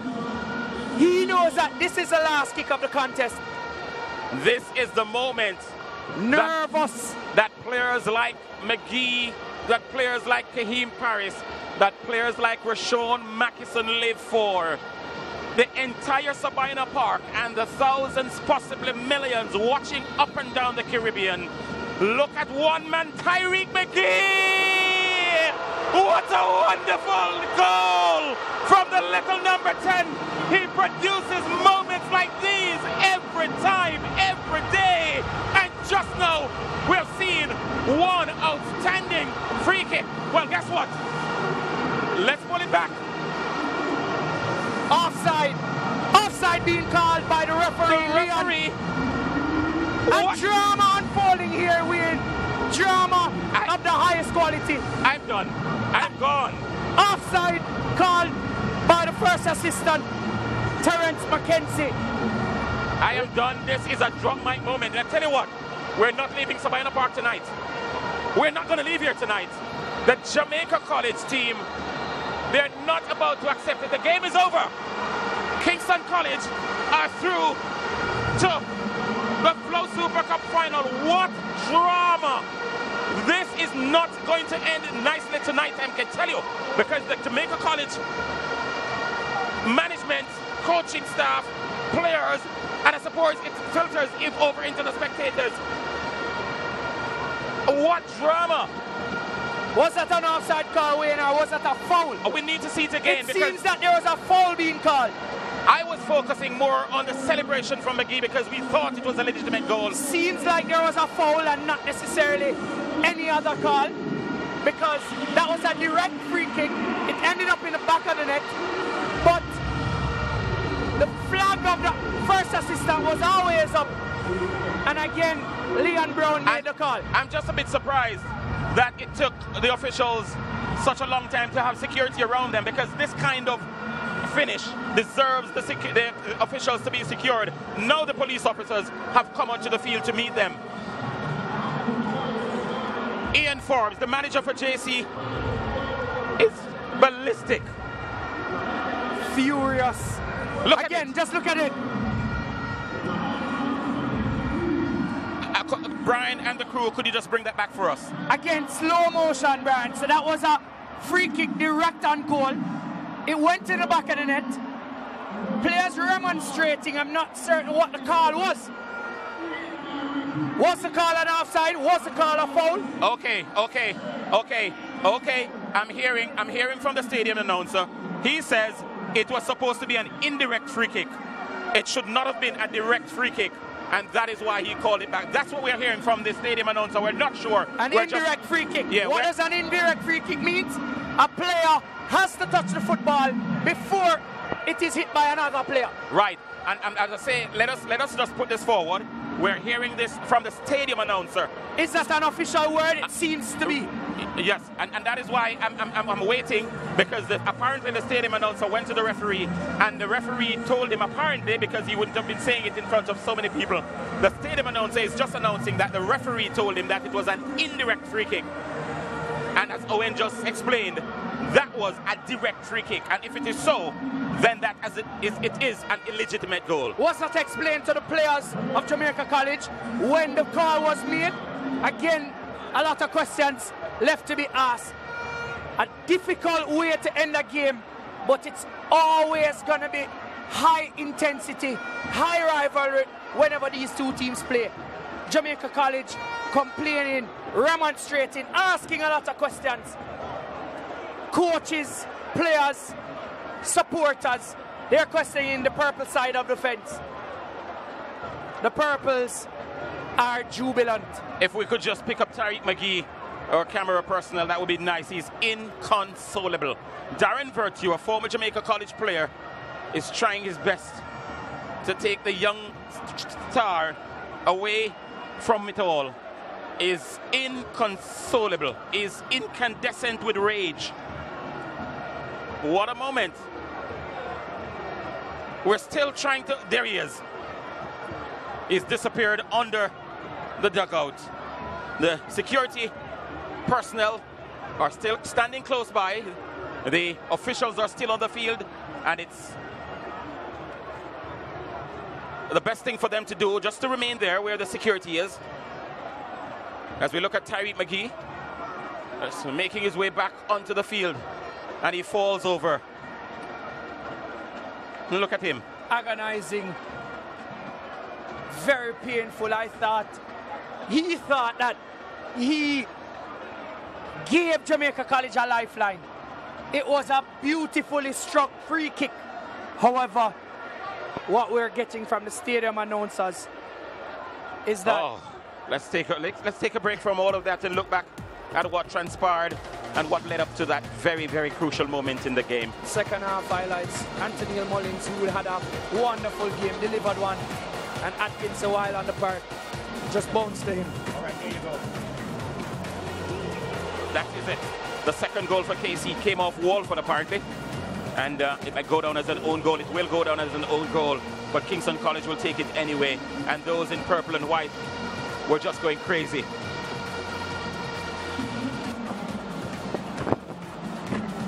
Tyreek McGee just trying to shimmy his defender. That was his first shot on target. In the end, it was in Rodriguez's hand.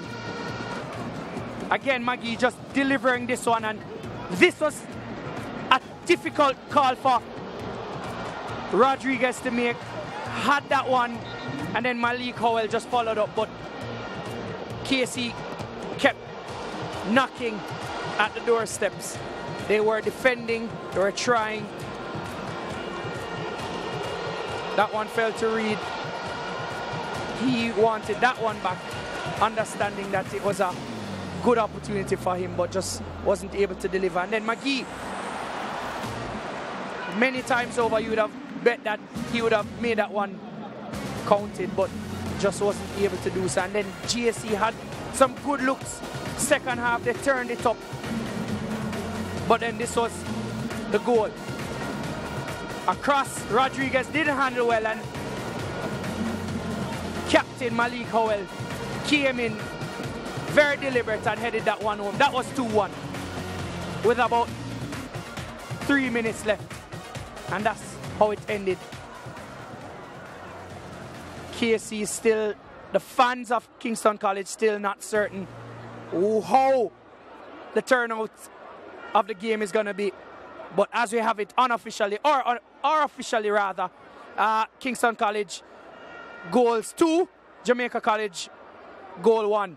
Possession bossed a little bit by Jamaica College, and as you can see, shots on and off target went in the favor of Kingston College, 20 versus 17.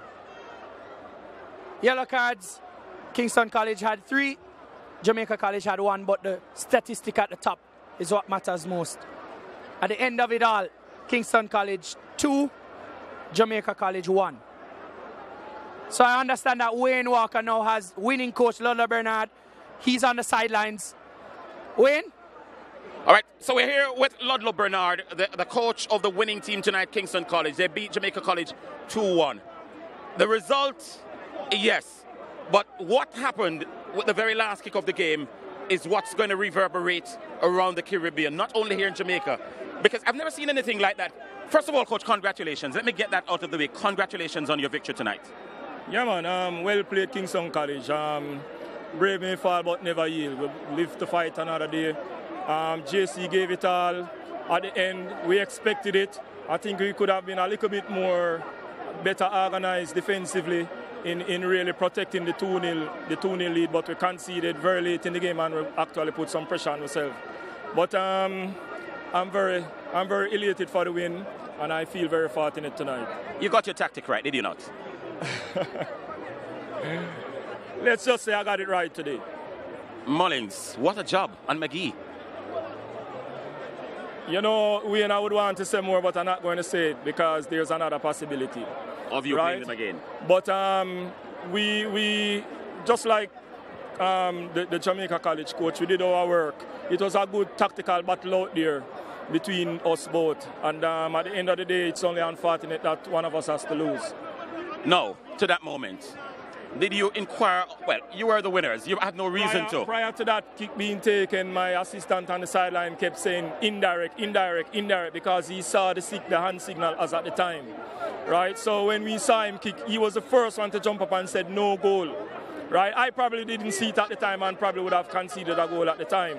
But then again, dear misfortune is my luck. So you guys on the bench realized the minute it was taken that it was an illegitimate goal? My goalkeeping coach immediately saw it and called it. Because the question now being asked by the fans around us, did the referee put up his hand to indicate? The referee did put up his hand.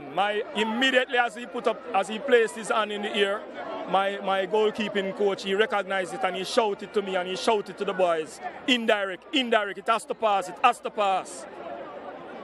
Ludlow, congrats again. Go celebrate with your boys and get ready for the final on Saturday. Thank you very much. All the best to you. Good. All right, so there you have it from Ludlow Bernard. We're now going to throw it back to the main stage to make sure that we continue the discussion tonight. It's going to go on for weeks, I'm sure, and who knows, however longer. Let's go back to the main stage.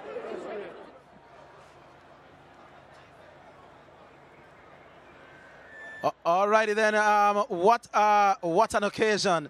It almost feels like a final, but there's more to come. I don't think I've ever quite seen a football game ending quite like that. The KFC Big Deal moment of the game is brought to you by KFC. It's finger licking good. All right, this was our KFC Big Deal moment of the game. This was the Stets game against Calabar. And I think that this was the point when the Stets team equalized, sending the game into penalties. And that was the KFC moment of the game. And look at the Stets people in the stands. The KFC Big Deal moment of the game was brought to you by KFC. It's finger licking good. All right, nice way to segue from the KFC Big Deal moment of the game, because we have Mr. KFC himself, Andre Roper, the brand manager of KFC in Jamaica. First of all, Andre, what a game, what a finale to a game. Have you ever seen a game ended with a free kick directly in the goal? The referee says indirect, it doesn't count. Unbelievable. Boy, the Super Cup so far has been enthralling, invigorating, exciting, all those superlatives, but today was just... This was one of the most memorable days in the 2 years we've been on board. I've never quite seen a game end like that, but I've come to expect a little bit of the unexpected in the last couple of years of the Super Cup. As a fan and as a sponsor, can't complain at all. Tell us about KFC's involvement. This, I understand, is your second year. Yeah, I mean, KFC has long been involved in youth sports, helping to uplift youth and provide a platform for youth through sports. Track and field, basketball for decades, and this year and last year, football. So it's been a platform for us through our Big Deal brand. We have a term at KFC, Big Deal Business, and we use that to really describe anything that brings people together, galvanizes the public, creates a lot of excitement, creates a lot of camaraderie, and nothing quite does that like football. And rightly so, the Flow Super Cup has been described as a Champions League of schoolboy football, and for us it's a true big deal affair. And we use the KFC Big Deal brand to really help to elevate this platform, provide a way to elevate the youth and give an even bigger opportunity to showcase their talent. You see the talent this year, I tell you, it's been enthralling for us, and it's a way in which we can give back to our fans, our customers, who many of whom are football fans, who support us day in, day out, year in, year out, and who come to the games. They came to Catherine Hall last week, bumper crowd, especially for the Rossies KC encounter, and we see here today the crowd support. Just a way in which we can give back through our giveaways, our activations. We saw our halftime activities, the football juggling, the hit the post challenge where we're giving away some cash. So it's just a way in which we can not just give back to the students and the players, but give back to our customers and really help to elevate this platform of schoolboy football. What can we expect from KFC in the final? Big finale next Saturday right here at Savannah Park. Big finale. The sponsors are going to come together. You know the Super Cup has set a standard for putting on a show at the final. We saw last year and the year before. So we're going to come together. We're going to put on a show. We're going to make sure the fans come out and enjoy themselves in true Big Deal fashion. Flo has done a great job. All the sponsors have done a great job. And we're going to have something big in store at the final. And we know that we're going to have an enthralling final. Yeah. KC, Stets. I'm going to ask you to put on your, don't put me on the spot. Your prediction cap. I have always felt that KC was when they get it right, it's a very tough team to beat. But my heart is with the rural team as a rural man myself. Should be a good final. Where's your money? Well, I predicted Clarendon College at the start of the competition. That did not go too well. Right. It would be interesting to see an out-of-town team win. As a sponsor, I have to be impartial. However, I predict that it's going to end 1-1 and going to penalties. I don't know who's going to win the shootout, though. All right, Andre, thank you very much for being a part of our show. So we're looking forward to see you next week. Looking forward to the final. Glad to be on board. All righty then. So there is Andre Roper, brand manager of KFC here in Jamaica. We take a break. Much more to come in just a little while. You're watching the Flow Super Cup live on Flow Sports. The Flow Super Cup is brought to you by... Enjoy.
You're watching the Flow Super Cup live on Flow Sports. The Flow Super Cup is brought to you by...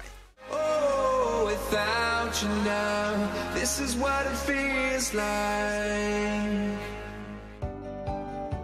It starts with you. Scotiabank. All right, so welcome back to our coverage here of what has been a fascinating day of football here at Owen Hill. I don't think I've ever quite seen a football match end quite like that. You're still coming back to norm. What a game. Trust me, what a series of games. I'm trying to catch my breath from all the excitement that just happened. I mean, it left a whole lot of people questioning the calls for the referee. But again, officially, the game ended 2-1, Kingston College being the victors. Yes, indeed. And that final kick, where the referee apparently indicated indirect free kick, the Kingston College people will feel that the referee did the right thing. JC will feel a little bit aggrieved. In the end, if the signal was for an indirect free kick, I think the referee had the nerve and the bravery to turn back a goal amidst wild celebration, you have to give the referee some credit. Well, not only the referee, because the minute the kick went into the goal, the actual first assistant on the closer side, he actually had his flag up. So a lot of persons were obviously jubilant, celebrating after what would have been a wonderful free kick. But again, it was always in question. And again, that I think that came out that way. All right, well, this is the way we celebrate. Let's have a look at that right now. The Coca-Cola Taste the Feeling celebration of the game is brought to you by Coca-Cola. Taste the feeling. All right, let's watch the Coca-Cola celebration. Talk us through this one, Owen. Brilliant 1-2 between Mackison and his number 6 player, Fabian Grant. And he just slotted that one home. Slice and dice his way in the box. That was the first goal for Kingston College. And again, that's how you celebrate a goal like that. Fabian Grant rewarding his coach for starting him, showing that he's the boss, he's in control. I've seen LeBron James with that celebration in the NBA. Look at the celebration, they are all on the field. All right, that's the way we celebrate. The Coca-Cola Taste the Feeling celebration of the game was brought to you by Coca-Cola. Taste the feeling. All right, so road to the finals, Owen, it's all yours. Interesting, as we saw on the left side of the bracket, Calabar played CC. They upset the apple cart. It went all the way now to the semi-finals. Stets got the better stats in penalties. So it created what you saw between Calabar and Stets today, the curtain raiser. Calabar, they were 2 goals to the good, and then Stets came back, pretty much got the better of them in penalty shootout. So St. Elizabeth Technical on one side of the bracket, while Kingston College, they marched controversially all the way through to the final. So it now sets up what is an interesting encounter between the first set of games between Kingston College versus Stets. None of these teams have won the lucrative competition, and there's a new trophy on show. Yeah. All right, well, we should be having an interesting final come next Saturday. My understanding is that it will start around about 7 o'clock. Not quite gospel yet, but earmark 7 o'clock next Saturday. You don't want to be anywhere else. If you can't be here live, then you can watch it on Flow Sports. Owen Hill, it has been a long day, but it has certainly been worth it. It's always good working with you. Good to be working with you again. There we go. Thanks to all of the people who have made the team possible, Brian and the crew. And for those of you who have been watching from all over the world, Wayne Walker, Owen Hill, the entire production crew, on behalf of the whole team, my name is Orville Higgins. We say good night for the final time from Sabina Park.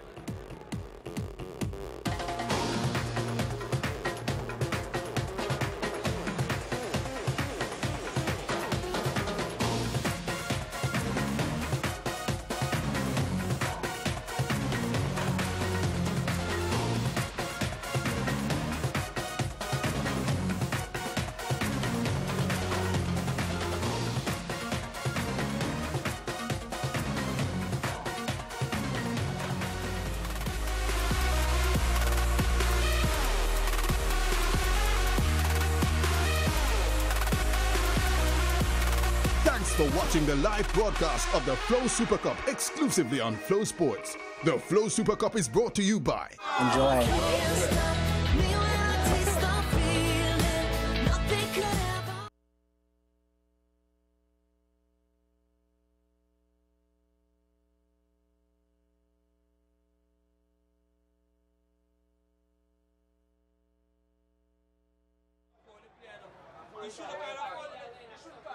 Brian, what do I do now?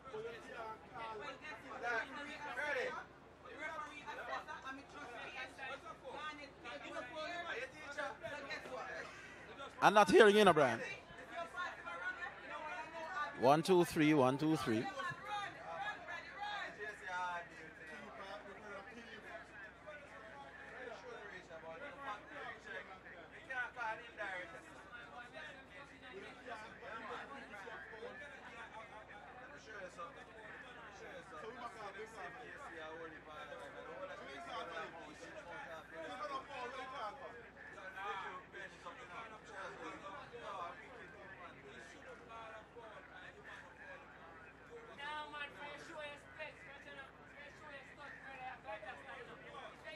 All right.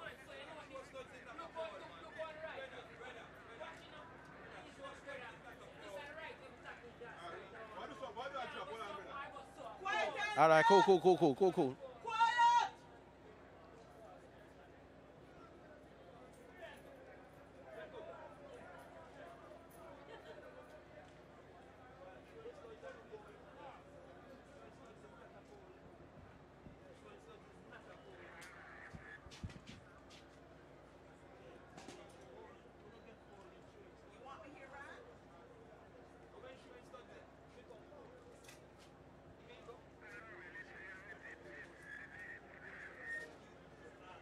Come again.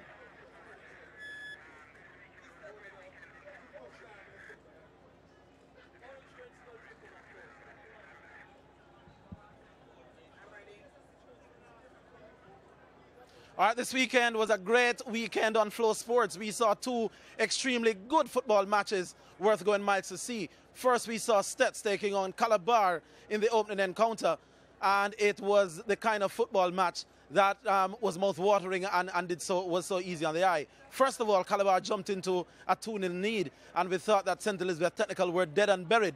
But you write off Omar Wedderburn and his team at your own peril. They clawed their way back to make it 2-2, and then that deadlock couldn't be broken. They had to go to penalties. All 10 penalties initially were brilliantly taken, and then they had to go into sudden death for penalties. Stets held their nerve and won 6-5 on penalties, making their way into the final. Now, for the other encounter between Kingston College and Jamaica College, widely expected to be maybe the most exciting schoolboy football game of the season so far, Kingston College took a 2-0 lead and looked as if they would cakewalk it home. But again, Jamaica College has shown resilience all season, in fact, for the last 3 or 4 years, being the top schoolboy football team in Jamaica. They claw their way back with a goal.